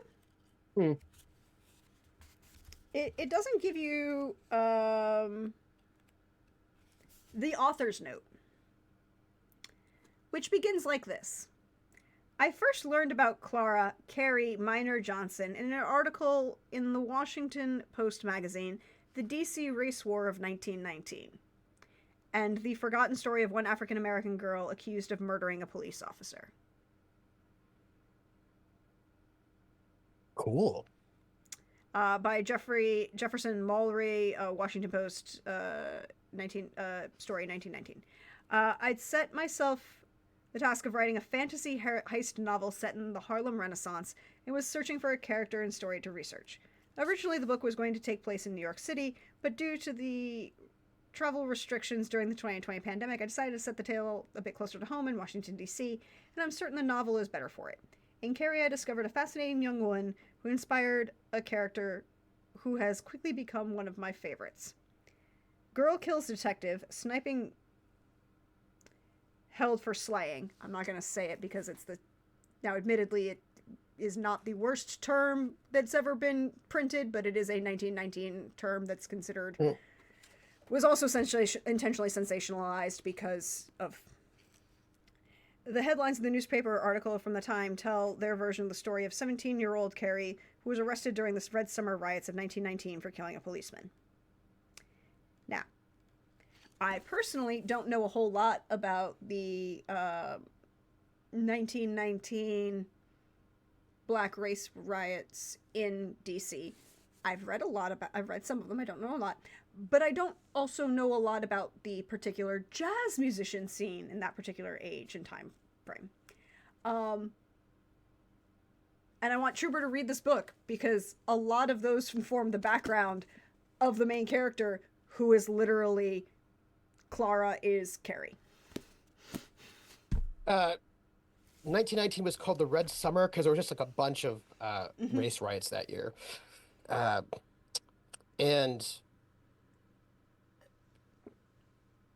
1919 is after World War I ends, when ragtime starts getting called jazz, more or less. So like that transition's already happened. We're not going to get the big global push until 23, 24, 24, 23, 24, 24. But it's definitely a thing at this point in time, including over in Europe. So it's like it's still happening. It's happening. And the original Dixieland Jazz Band has already put out their big hit, Livery Stable Blues. So we're there. We're there. So there is a very heavy jazz influence in this book. Particularly one of the characters that they mentioned in the back, who is an actual, I want to say he's a trumpet. He's either a trumpet player. He plays the trumpet in one scene. I don't remember if he's specifically the trumpet player for the band, but he plays the trumpet in at least one scene. And he uses that to hypnotize folks. And there's a lot of heavy voodoo and Afro traditional fantasy elements. More urban fantasy, but set in a historical period than perhaps high fantasy.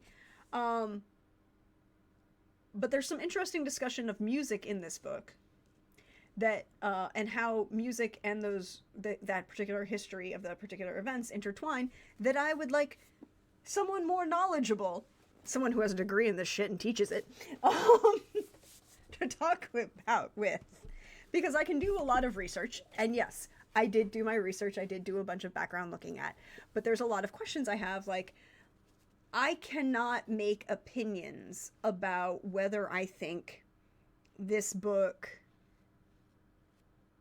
So, like, there's always a very fine line, right, when you talk about fiction and fictionalizing actual historical figures,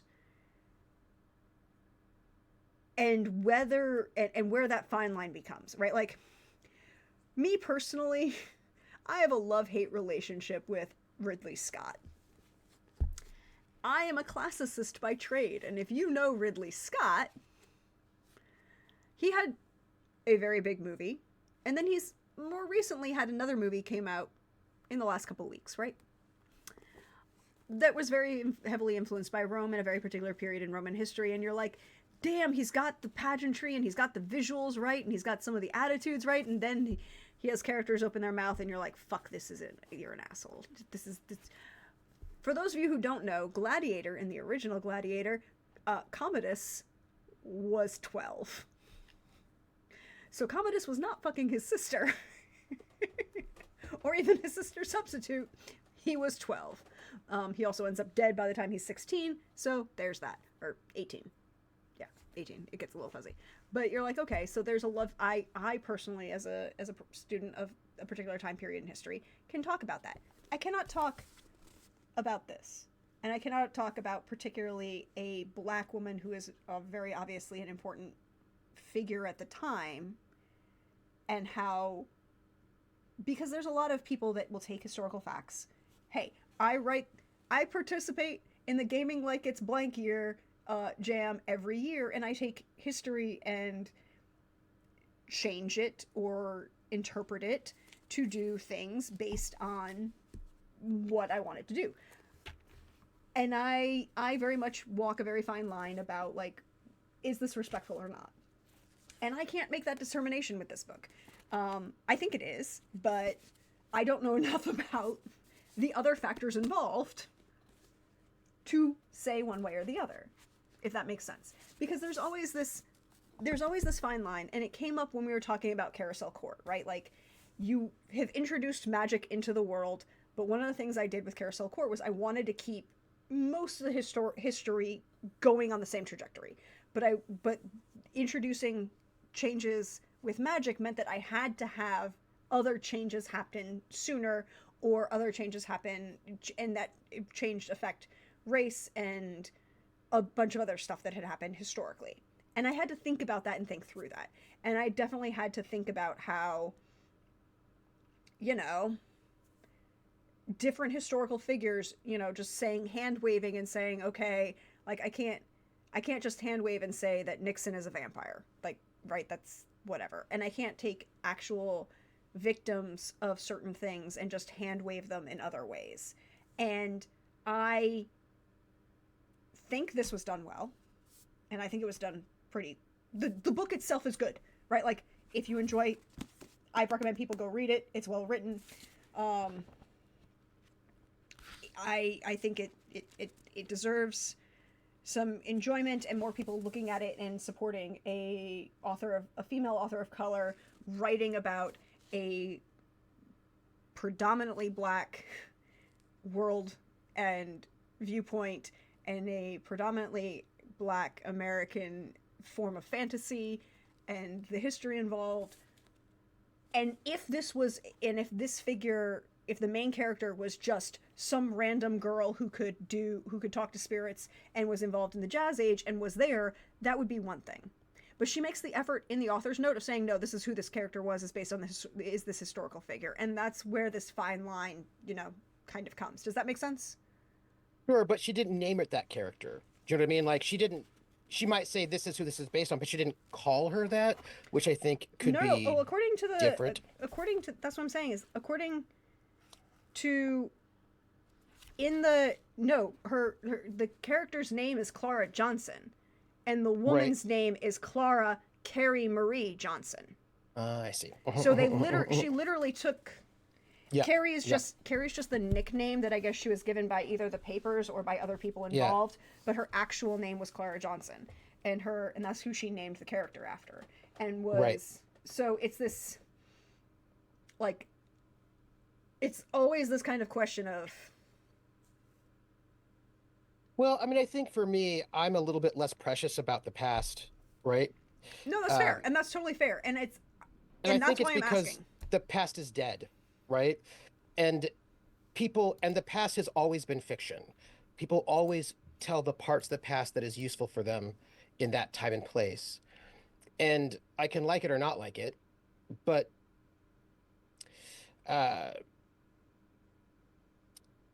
it is what it is, right? Like I just had somebody ask me to give them tell them some music they could use for this game they were making that would be that they wanted something historically accurate for like the early to mid 20s that basically sounded like a rousing fight song that would be played at this boxing match. And I was like, yeah, what you want, that'd be really tribal, with like thousands of people chanting it together. I was like, yeah, what you want doesn't exist. What you want is 1970s rock. What you want is We Will Rock You and We Are the Champions. That's what you want. And they're like, yeah, but I want something like that from the 20s. Like, yeah, the equivalent you wouldn't like. Right, it would not work for you. It wouldn't read that way to you, nor would it read that way to your audience because what they found rousing, first off, their idea of rousing was different, and they didn't always want rousing. Sometimes wanted sentimental.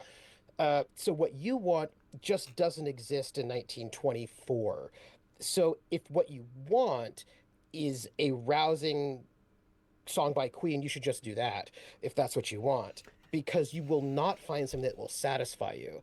And it's just one of those things where um, I think, for example, the Baz Luhrmann Romeo plus Juliet was very smart to turn the swords into guns because swords were scary, right? Like Yes, swords, exactly. they were quite scary. And we have been conditioned not to think of them as scary anymore because most of our media portrays sword fights as ballet. And I don't think that people don't get the impact of Shakespeare when you do it the way we tend to do it. So I thought that making it guns made people understand and like showing them as kind of like gang members, gangs of youth with weapons. I thought that was a smart move. Was that historically accurate? No, but it got the feeling across in a way that I thought was good. Some people hated it, and I think we could debate if they did it well or not well. But I thought that for that people will watch some version of Romeo and Juliet and not get what's happening because we no longer view those things in that way. And so sometimes I think that translation is fine. Uh, Sometimes it's not. Um, no, I totally agree with that. And I mean, Coldrake points out like A Knight's Tale, and that's what they yeah, did in A Knight's Tale. Is they're like, let's yeah, use intentionally anachronistic things to get to our audience to understand what yeah, was intentionally going on. You know, yeah, what were these events considered for the people at the time? Let's make it yeah, like a sporting event. We're gonna play a yeah, lot. We Will Rock You. Like all of that. It yeah, makes yeah, sense. And I yeah, totally agree with you about like you being anachronistic can at a lot of times highlight moments. I mean, like that's one of the things I do yeah, with when I was teaching, and I was teaching, you know, Greek tragedy, and I would yeah, yeah, reinterpret the Greek yeah, tragedy yeah, for a lot of reasons. Now, yeah, good yeah, or bad interpretation is a lot of things, and and for me, 99% of the time, it would just be whatever it is. It's great. So like, I read a lot of historical fiction. Some of it's very good. Some of it makes me want to scream. I personally am a huge fan of Epic the Musical, which by the way, still emotionally devastated from Christmas, but moving on. Also, but so much respect for Epic because they did one. I was like, we are getting to the end, and I had one moment that I needed like he there are things that were changed in the interpretation. It made sense. I understand changing for modern audiences. Cool. There were very obvious things that were being changed and put forward. Got it.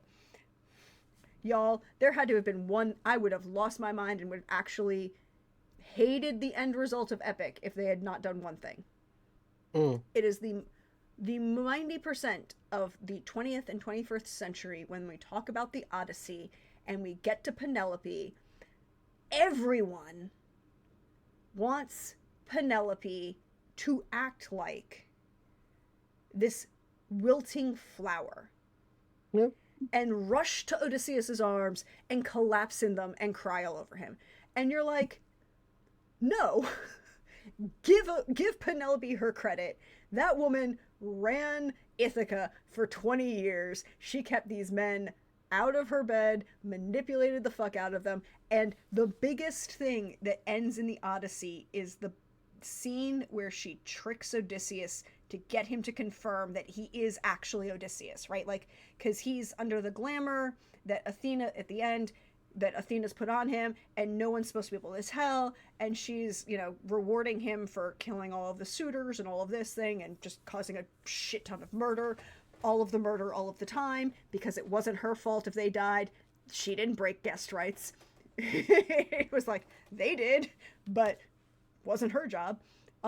And they're talking, and he's doing everything he can to like hide that it's him. And you see this moment in the text where it's from his perspective, but you in the text it's from her, that she knows. And what she does is she says, "Oh, hey, can you do this one last favor for me? Can you take that bed, my marriage bed, and like move it to this other room? It's really heavy. I'm sorry." And he goes, "Why? What the fuck are you? Why am I moving this bed? I made this bed around a damn tree. This ain't no way this bed is moving anywhere without the damn tree." And she turns around and goes, "Oh, so you do know. And hi, honey, you've been gone for 20 years." And then gets emotional about it. But like, she will give him the crap first and be this woman.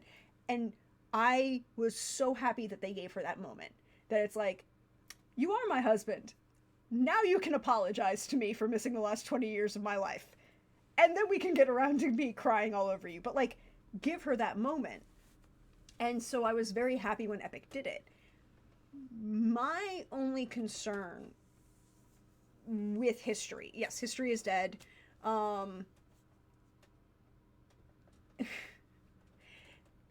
History is written by the winners, as they like to say. And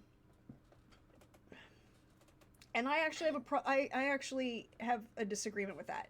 I think the actual statement is history is recorded by the winners. Yes. Yes. And is known by the losers. Because a large number of societies, even up until the advent of the 21st century and modern internet, so much was oral tradition, right? Like, oral tradition expounded. We have actual wonderful articles about people who were like, even up until like the 1970s, there was this big a combination between anthropologists, ethnographers, and classicists. And people were always like, "Oh, the Odyssey is so long, no one could memorize it. We can't do that anymore. No one could actually do that." And there were a bunch of ethnographers who were like, "Okay, but there are these shepherds in Albania and like the Cossack Mountains and the mountains, like, so, the Eastern Mediterranean, that can recite the entire, like, lyric poems, epic lyric poems that are not the Greek ones because they're reciting in their own language, and it has to do with the ring structure of a epic poem, the way it's written and designed, that you can memorize like 8 to 10 hours of it if you want to." Well, But memory's a muscle, yes, exactly. right? I mean, soap opera actors memorize a couple hundred pages of script every single day, right? Like, if you're a Yeah. daytime soap actor, you have to do about, and you're a main character like, Susan Lucci or something, you have to memorize over 100 pages every single day. And if you do that all the time, you get good at doing that, right? Like, that's a thing that you absolutely can do. Just because people right now may not be able to do it doesn't mean that, first off, there are people now who can do it, but it doesn't mean it's not doable. You know what I mean? Yep. Yeah, Kuldrick says folks used to memorize 20-digit phone numbers and now they can't, right? Like, just because somebody is like, I can't remember a phone number, doesn't mean that people didn't in the past, or even just a couple of years ago. Yeah, Yeah, I mean, like, yeah. it's Rissa. I will be very interested when you pick up. So, Rissa's talking about. She says they say I am reminded I need to pick up Atwood's Penelopiad.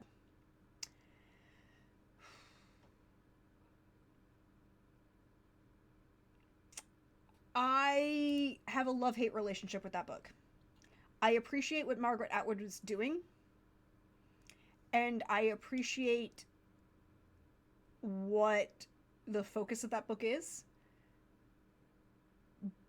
But like A Handmaid's Tale, it's very obvious that that book is very, very, very, very written from the perspective of a American, right? Like, and for example, I like talking with people about the Penelope ad because I think it's interesting and like getting different viewpoints on it. I think it's I I did a piece when I was or actually well I was part of a panel piece and then yeah, it's the same love hate relationship I have with The Handmaid's Tale. Like it's the same very obvious framing and you're like okay I get what you're doing but okay um but one of the things I got to go to a panel at Canvas and it was discussing the discussion between the Penelope ad and Trojan women, right? And the original. So if you don't know, one of the least revived Greek tragedies of all time is Trojan women. And there's a reason for that, because it's dark as fuck. But it is one of the most poignant discussions on how war affects civilian populations and what people do in the aftermath of war, right? Like it is extremely poignant. And the whole point of Trojan women, the chorus is made up of the captured women of Troy who are being sold as war brides and slaves to the conquering Greeks, and the focal characters are Andromache and Hecuba. If you want to talk about women who are like literally two of the most tragic women in Greek history, right? Like if we're assuming that the Iliad and the Odyssey count as history, and they probably did have some sort of major battle that included those names of those people, blah blah blah, putting that in a pin over here. And so it's very interesting to look at how the Penelope ad reframes Penelope in a very modern 20th, postmodernist 20th century American feminist viewpoint to make commentary, and how the commentary of the Trojan women is making commentary about Greek men at the time period. Well, in the classical Athenian time period rather than the quasi historical time period that the Odyssey is occurring in, which is may or may not have been about 1,000 years beforehand. Okay? I will put that framing device there. So it is a very interesting conversation. True, I would say North American since Atwood is Canadian. I just always kind of put that framing because she likes to set everything in New England. Like, because that's exotic. Trooper, you live in Boston. What the fuck I'm is. just saying, I'm just saying sometimes Canadians have ideas about the US because I'm just saying. Um, the thing is, I feel like we can have feelings about stuff, Yes, exactly. but Feelings are important, and then have a but conversation about it. yeah, but there's also some things that are just kind of are, right? Like so, for example, um, in the 19th century audiences didn't like how Romeo and Juliet ended. They thought it was a downer, and so they changed it so that Romeo and Juliet both lived happily ever after. And we might think, oh my God, that's the worst. But if they didn't change it, they wouldn't have done it at all, right? Because they just didn't like it. They thought it was bad. It wasn't interesting to them. It didn't do anything for them. They didn't get anything out of it. They didn't like it. Um, I would not have liked that myself, although maybe I would if I lived then. I don't know. I can't say. I don't particularly like the ways in which we make a lot of these heroines into sort of 1950s style ingenues, but I didn't like that also in the 1950s. But clearly people do, right? There's a reason why we do all of these, not me personally. There's a reason why we do these shows that way because the vast majority of the audience likes it and that's what they want.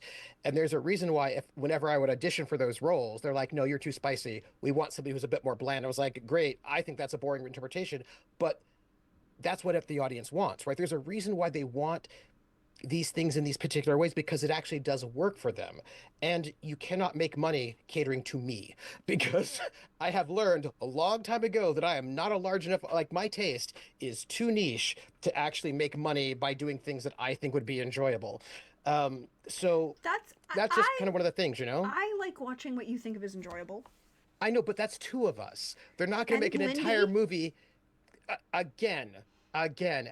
I don't know about you, but all the things I like got canceled. All the TV shows I like got canceled. The things I thought were really cool did not do well with the big box office, and they just don't tend to make more of them.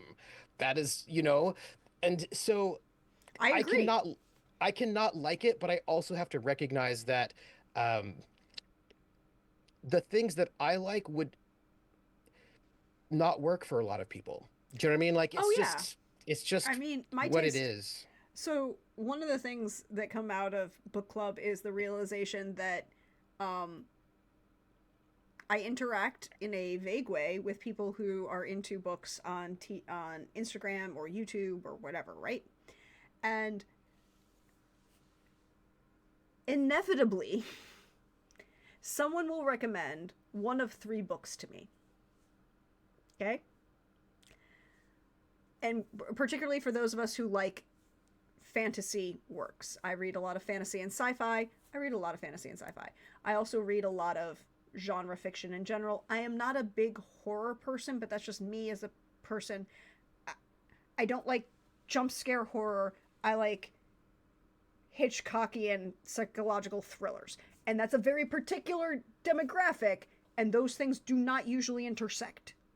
And Mm-hmm. Mm-hmm. particularly not in book horror books, and very rarely even in thriller quote unquote Yeah. books, right? Yeah. Like Yeah. those things don't. So in fantasy, and particularly with people online, will inevitably less vertigo and more notorious. Um, Mm-hmm. my personally favorite Hitchcock, because Ingrid Bergman is a badass bitch and she deserves all the roses. But or yeah, but if I'm talking about these books and perpetually, what will be recommended to me is number one, Akatar.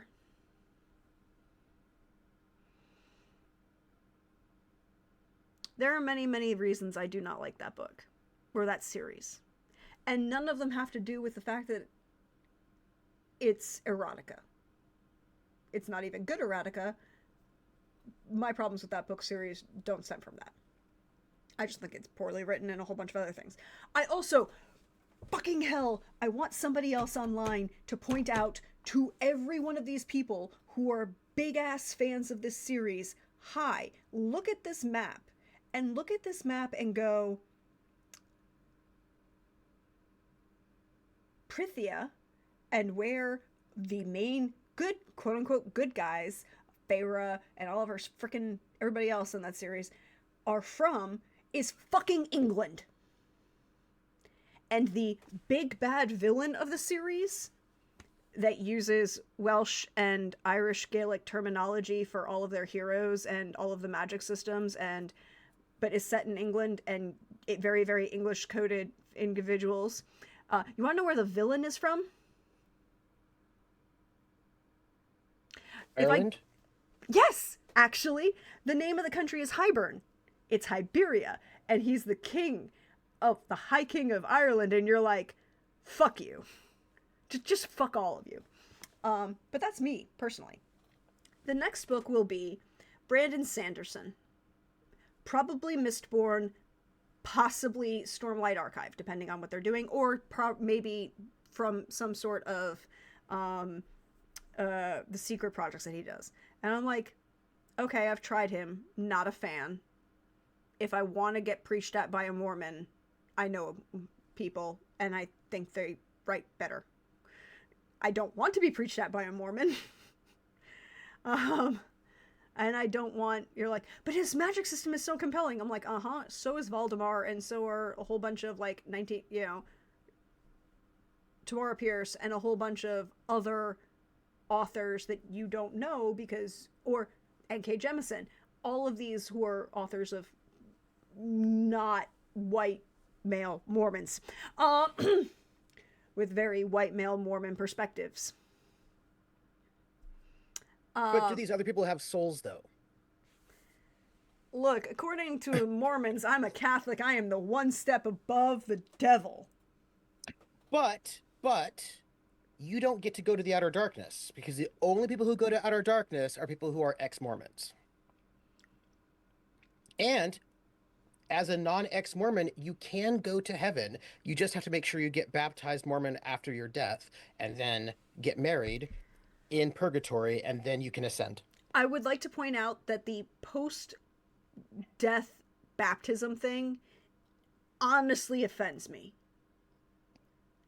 Like, as a person who grew up Catholic and is a person, like what I like to explain to people, Catholic faith, not necessarily Catholic religion. There's a distinction there, and, when I get to heaven and God tells me there's something else going on, great, I'll believe him.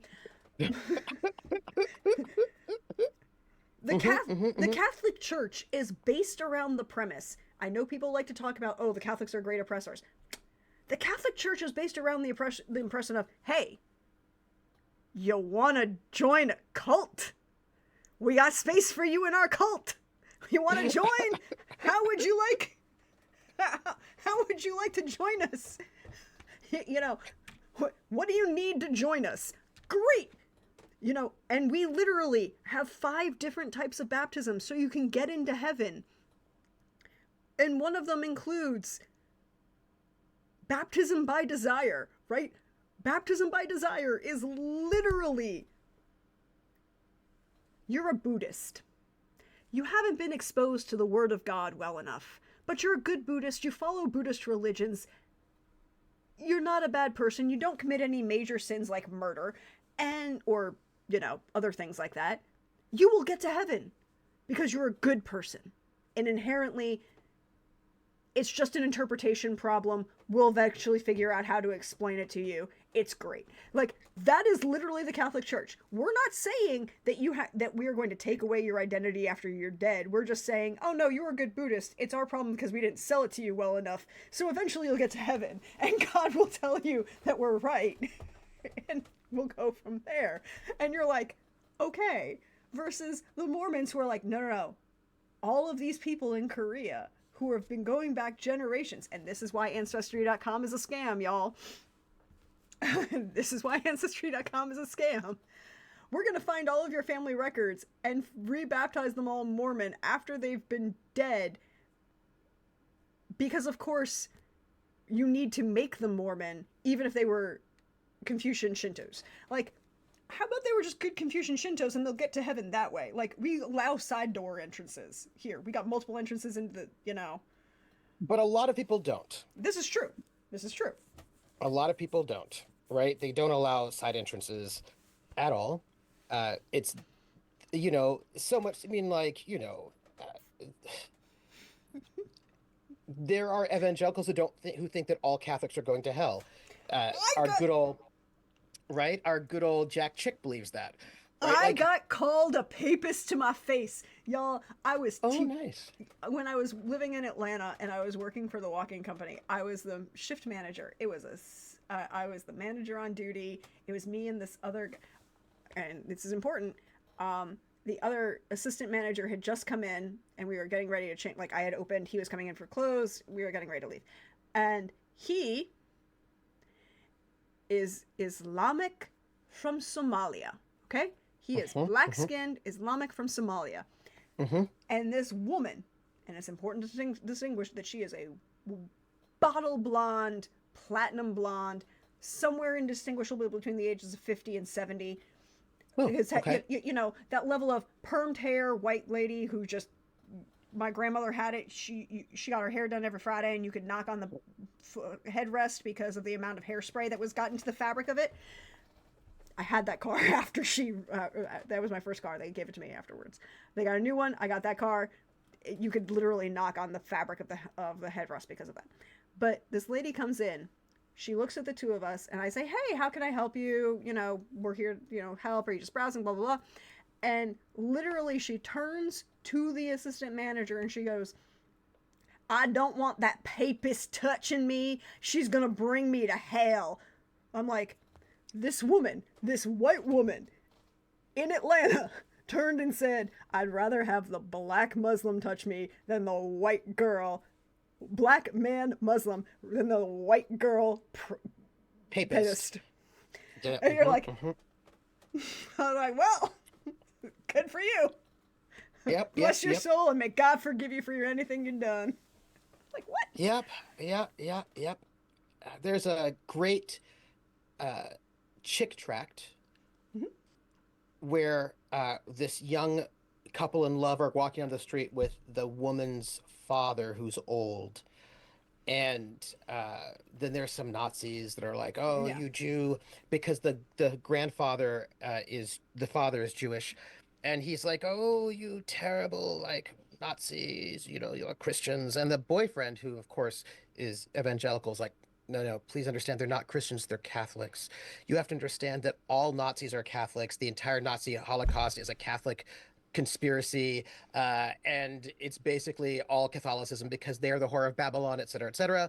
And then the father was like, "Oh, all this time, the only reason why I did not accept Jesus Christ as my personal Lord and Savior was because of the Holocaust. But now that I know that it was the Catholics who are the whore of Babylon," he then converts and everything is fine.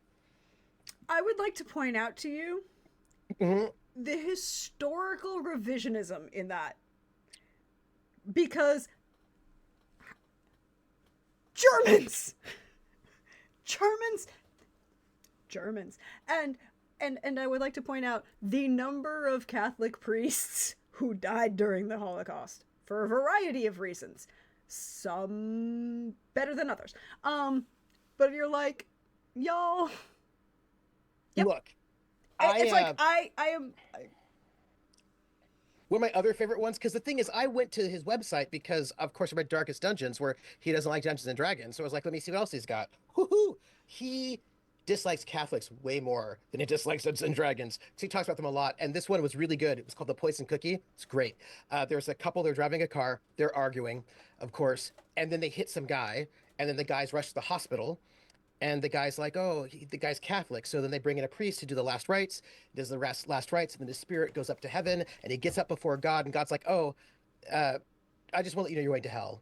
And the guy's like, "But what?" He's like, I was I was a good Catholic. I did my confession. I did things." Like, "Yeah, but the Catholic Church is the whore of Babylon, and I never said that, and you're going to hell." And then he was cast down to hell. And I was like, wow, wow, that's so mean. Like, that's super mean. And I was like, wow, that's mean. Why are you being so mean? Like, let people do their own thing. Like, why do you have to get so like let people do their thing? Why do you want to be so mean about it? Like, that was mean. I was like, oh my goodness. That's mean. Look, Ro, I am fully of the support of particularly people who are playing in historical games doing what they work for them. And like, again, there are many people who were Catholics who died during the Holocaust trying to intervene. And then there is literally Pope Pius the 13th or Pius the 10th, and we can kind of just like all ignore him because he literally blessed the entire Italian army as they marched into Ethiopia. Like, we don't deny, like, Catholics are really good at not denying we fucked up. The advantage is that we have confession and we can confess our sins and then get forgiveness for them and go to heaven. Like, we don't need to deny that we fucked up. It's like, they fucked up. Great. Now we confess our sins and eventually God will forgive us and eventually we'll get into heaven, which, we have purgatory for a reason. It's all the Catholics want, like I said, the Catholics want the numbers. We want you through the door. What can we do to get you in? How can we keep you? Like, what do you need? Like, what do you need? Ugh. I was like, I I laugh uproariously. Like, you cannot, and I'm not a, like I said earlier, I am a person of faith rather than religion, because I think there's a lot of distinction between the two. And I think that there's a lot of positive things that a person can experience through faith, whatever faith they particularly practice and believe in, as long as you are not actively harming others in the practice of your religion or faith. And there are a lot of ways in which a person can be harmful in a religion and be harmful without being in a religion. Like, that's just, I, That's true. it's, you know, and people are like, oh, well, Catholic faith has all these rules. I'm like, nah, really, we only got three. At the core of the thing, like, we have a whole lot of rights, like procedures, but you don't actually have to do any of them. You only have to follow three. You have to love God, love your neighbor, and also believe in, you know, the possibility of forgiveness. The whole dogmas of Mary, that's a there's that, but the love God and love your neighbor and accept Jesus Christ. Like, that's it. Well, not so much love Jesus Christ, it's a thing. The 10 commandments are suggestions. The 10 commandments are suggestions. They're commandments for the Jewish population, but they are inherently, according to the Catholic Church, you know, you can get forgiveness for everything on the 10 commandments. Literally the only, if you confess your sins. The only thing that the Catholics still struggle with is true suicide, although we've kind of worked our way around it.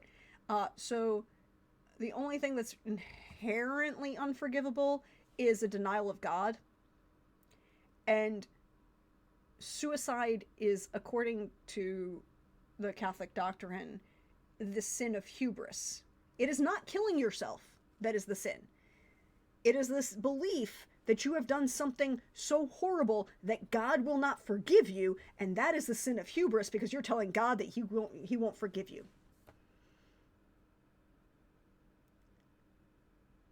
So the way the Catholic Church has kind of got around it is that obviously anyone who commits suicide is obviously mentally unwell, and therefore they aren't actually committing a sin, because they are not in a state to make a choice. They are mentally unwell. Mm-hmm. Mm-hmm. Mm-hmm. Mm-hmm. Mm-hmm. Mm-hmm. I think, I mean, well, the thing is that everything is interpretation, right?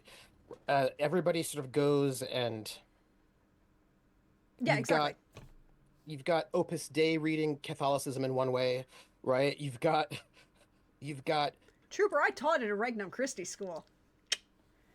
then you've got, and then of course you've got so many different Protestants. You've got all, I mean, Mm-hmm. so much. Uh, there's just so many different ways of reading things, and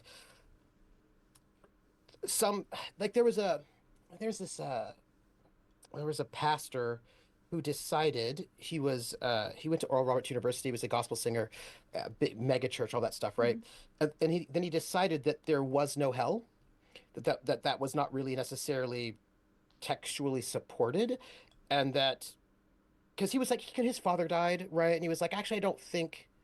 He was like, I don't believe in damnation in that way. I think that actually God is loving, da da da. And he was excommunicated. And they were like, no, you can't do that. And I thought that was like, I was like, oh, all right, well, that's that one. You know what I mean? Like, I don't, it's not my circus, not my monkey, but I can see how people who believe themselves to be of faith Yes. can be and are sincere, can be read by other people who also believe themselves of faith and are sincere as being the devil, and vice versa. You know what I mean? Like, I was just like, oh, Yeah, hmm. I can totally believe it. And I think it's one of the most interesting, tying back to earlier statements, because we all know that we can actually tie everything back in our discussions. It is one of the most interesting parts of Shogun is, so Shogun, the story is about the transition to the Tokugawa shogunate, right? Like, the names have been changed to protect the guilty, but um whatever. But we had in Shogun, one of the characters is a woman, and she's the translator for the Portuguese sailor, or, well, who's come in. And the reason she can translate is because she's converted to Christianity. Mm-hmm. Mm-hmm. Mm-hmm. Mm-hmm. And so it is, she's learned the language, and as part of learning the language, she converted because they're Jesuits and whatever, they're good, bad, or indifferent things happened. But it's an interesting discussion because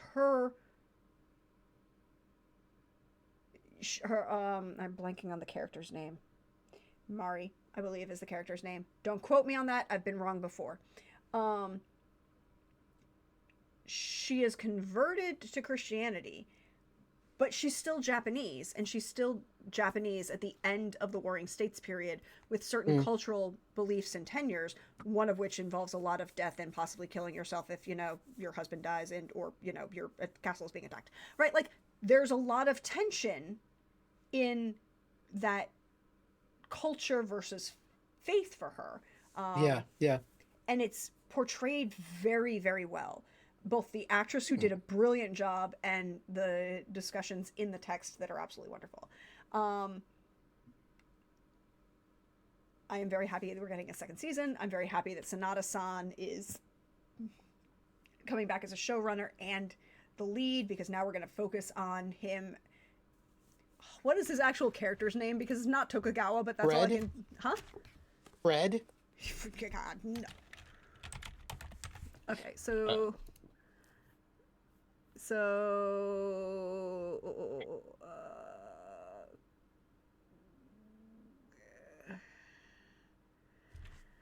Yoshi Toranaga, right? Like, we're not going to call him Tokugawa. We're going to call him Toragana. Like, I see what you did there. But,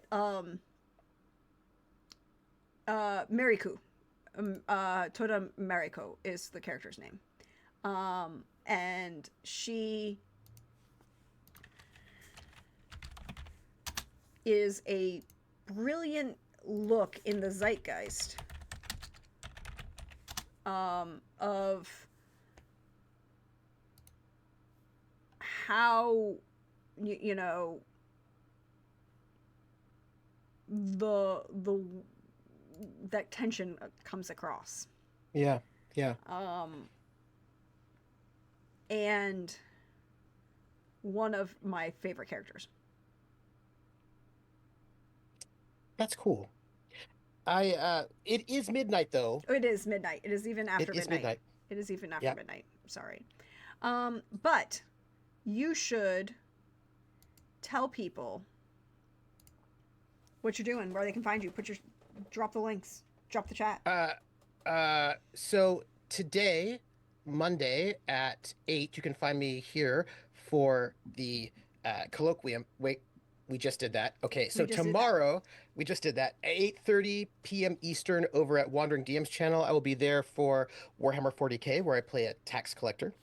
Uh, I just go through my RPGs. I have video games you could do. Oh, I will say Thursday, I'm planning to do a State of the Foxhole if I can get all my data crunched. So hang out with me at 6 p.m. on Thursday on my channel, Eastern. And then Friday, 7 p.m. Eastern, which is where I always do my RPGs on my channel, I'll be doing a one-shot called Death of the Author, wherein a character realizes they're a character and is trying to resist the will of the author. I will give you more details about that later. So wait, then... hold on, Trooper. Does that mean we are going to get a cover rendition of "You're Nothing Without Me"? I don't know yet. I can't say. I've got to go and like set up a tarot deck. All right. Look, And Trooper, then, if you give us a cover, if you give us, first of all, I need to know who you'd be doing the duet with, but I need to now have Trooper do a cover of "You're Nothing Without Me." Y'all, agree with me on this. maybe, perhaps, Is maybe. Rissa wants to ask, is that a solo RPG?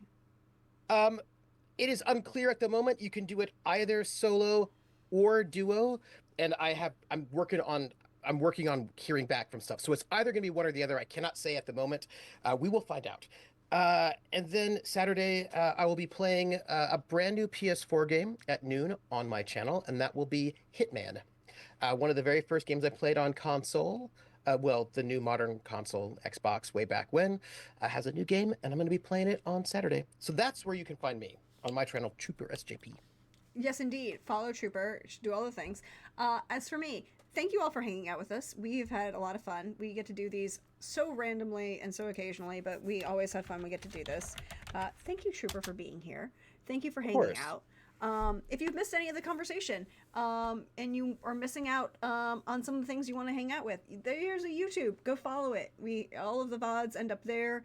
Nice, neat little playlists. There is actual physical evidence of Trooper and I being on stream chatting for 12 hours. Um, It is true. It is true. It is true. it does exist. I would like you to know, Trooper, that there are views on that video that watch the entire thing. So that just tells you something. I'm not quite sure what it tells us yet, but I'm going to think on it. Neither I'm do going to think I, about it. but we can think about it. Uh, But as for me, you can also check out the merch store. La da da, and all of that goes back into supporting the channel and helping me run things and doing all of those good things. And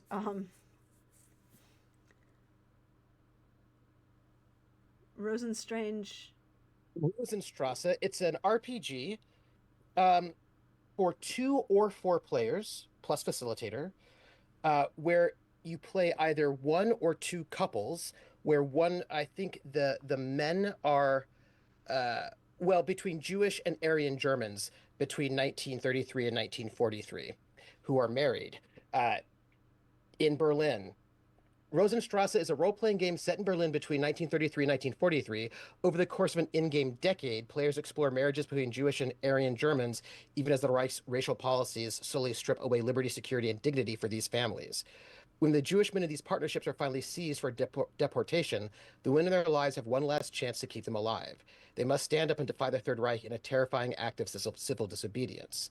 In this very heart of darkness, is such resistance even possible? Interesting. Huh? Huh? How interesting is that? Extremely. Since it was on topic, I thought I should bring it up at least that I have Okay. it. Marissa says, I would ask where Trooper finds these games, but the answer is Kickstarter. Like, that is my honest Yes. belief, is that's where Yeah, Trooper finds all of these. it's true. Actually, yes, I did kickstart Rosenstrasse. That is correct. I do find these things on Kickstarter. It is a true statement. All truth. Yep. Yep. Yep. No, Crit. The answer is Greg should play in that game, but it shouldn't be Greg and Lindy as a couple. The answer is it's Trooper and Lindy as a couple, because we know, having been on this channel, that if it's going to end in tragedy, and it's a couple, it's going to be Trooper and Lindy. I It's present to true. you Exhibit A, Othello and Desdemona, followed up by Exhibit B, Anthony and Cleopatra. And then Followed also I think it was that one by Afra Beam that where I think we didn't die, but it was quite because that was a comedy. because it But was we did comedy. have Yes, yeah, yeah. there But we was did have trouble. there was a lot of trouble and there was tension and that you did also there's Fake one my there, death. yeah, faking your death was a lot of that. There was a lot Yep. of faking your death. Yep. And Yep. then and then of course we had the the Firebrand's alternate setting that I Yep. did. In Yeah, ancient Sicily. in Yeah, I ancient mean, Sicily. Yeah, yeah, that yeah, that yeah. No, happened. yeah, yeah. Look, just sometimes Lindy and I are married and bad things happen. Sometimes that happens. It happens. Yeah, Brissa points out, followed by that game they just played where Lindy finally got to revenge kill Trooper. Yeah. Again, because they were also a couple that couple. And Oh no, and actually, yeah. and then of course the game where on Greg's channel where you were also a couple and you faked your death and you Yeah, had a yeah. TV for a head. Yeah, yeah, I had it. Yeah, that's right. Yeah, just sometimes it happens. Like I'm like, okay, what kind of messed up dynamic can we have right now, Lindy? Let's do it. Like that's Yeah, That's the joy. yeah, their anniversary stream where they didn't die, but it came We didn't really die. close. We did. I mean, it was worrisome. It was Aether's Walkway, worrisome. Rissa. That is correct. Aether's Aether's Walkway. Walkway. I was trying to remember the title. Thank you, Rissa. It was Aether's Walkway.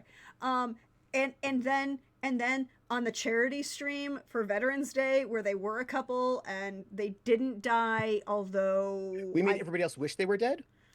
I came really close to killing you. It's true. You didn't get me though, which was kind of a shame because I you have to rolled like crap, is what the problem was. no. You Like gotta get I us was like, back in well, I the. want more of those methods to murder you, and unfortunately, that didn't happen because I didn't roll well enough. But anyways, yeah, Lindy and Trooper cannot play non-tragic couples. I mean, technically, they did in that Icewind Dale one shot. But it was tragic for everybody else though. Possibly true. Yeah, that is indeed Or a thing. traumatizing. Yeah, one of the others. The puns were not the issue. I would like to point out to everyone involved, the puns were not the issue.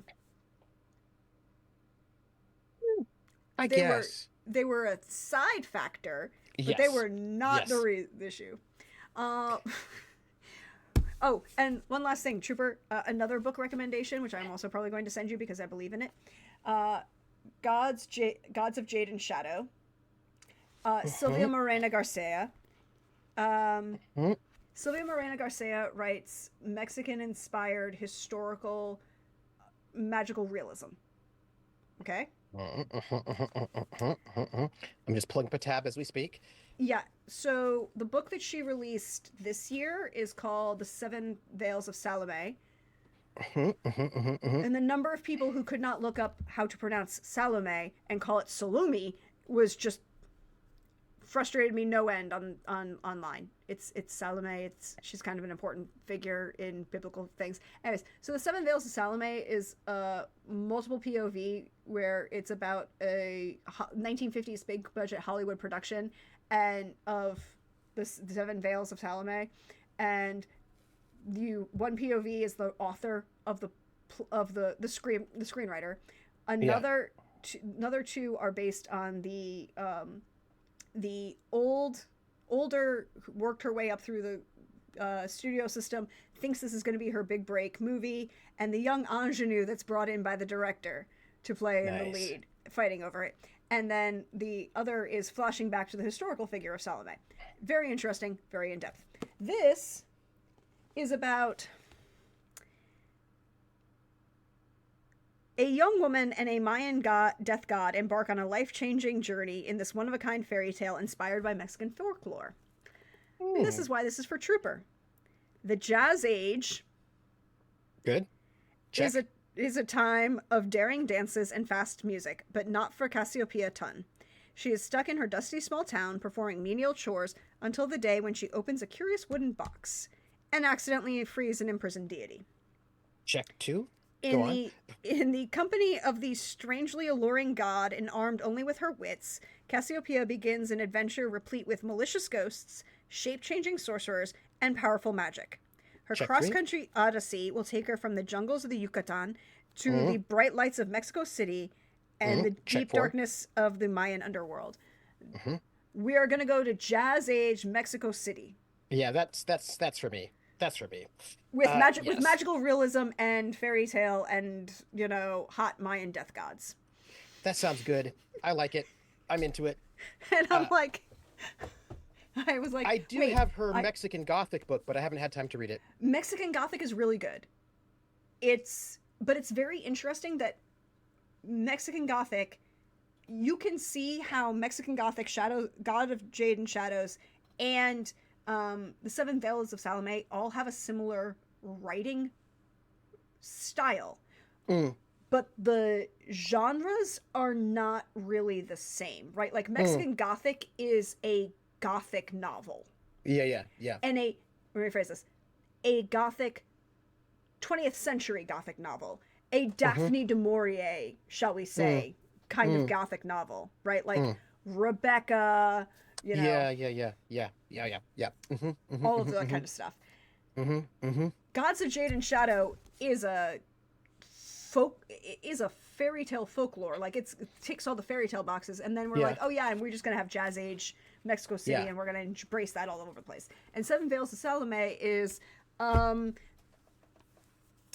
1950s film noir, Oh, that's interesting. right? Like, because that's a very Hmm. important distinction, right? Like, because not Mm-hmm. 30s or 40s film Mm-hmm. noir, Mm-hmm. 1950s film noir. Mm-hmm. Mm-hmm. Mm-hmm. Mm-hmm.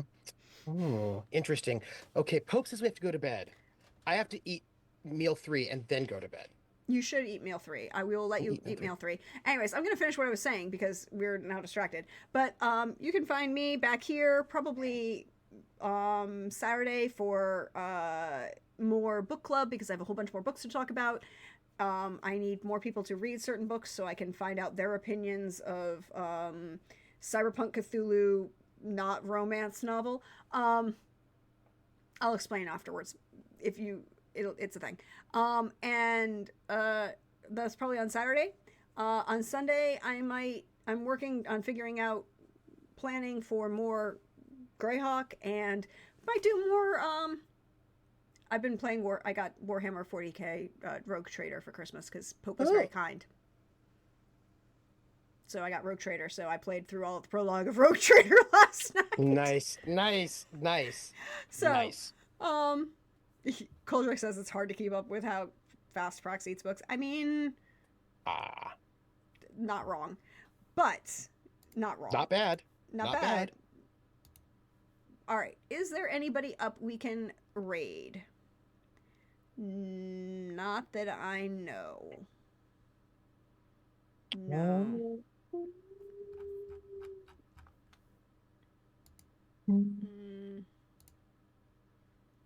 is there Hmm. anybody out there? Not that I'm seeing right now. Okay, well, we can let everyone go to bed then, and we'll just say next time. And we'll see you next time, everybody. Good night, Take care. everybody. Bye. Ah, ah.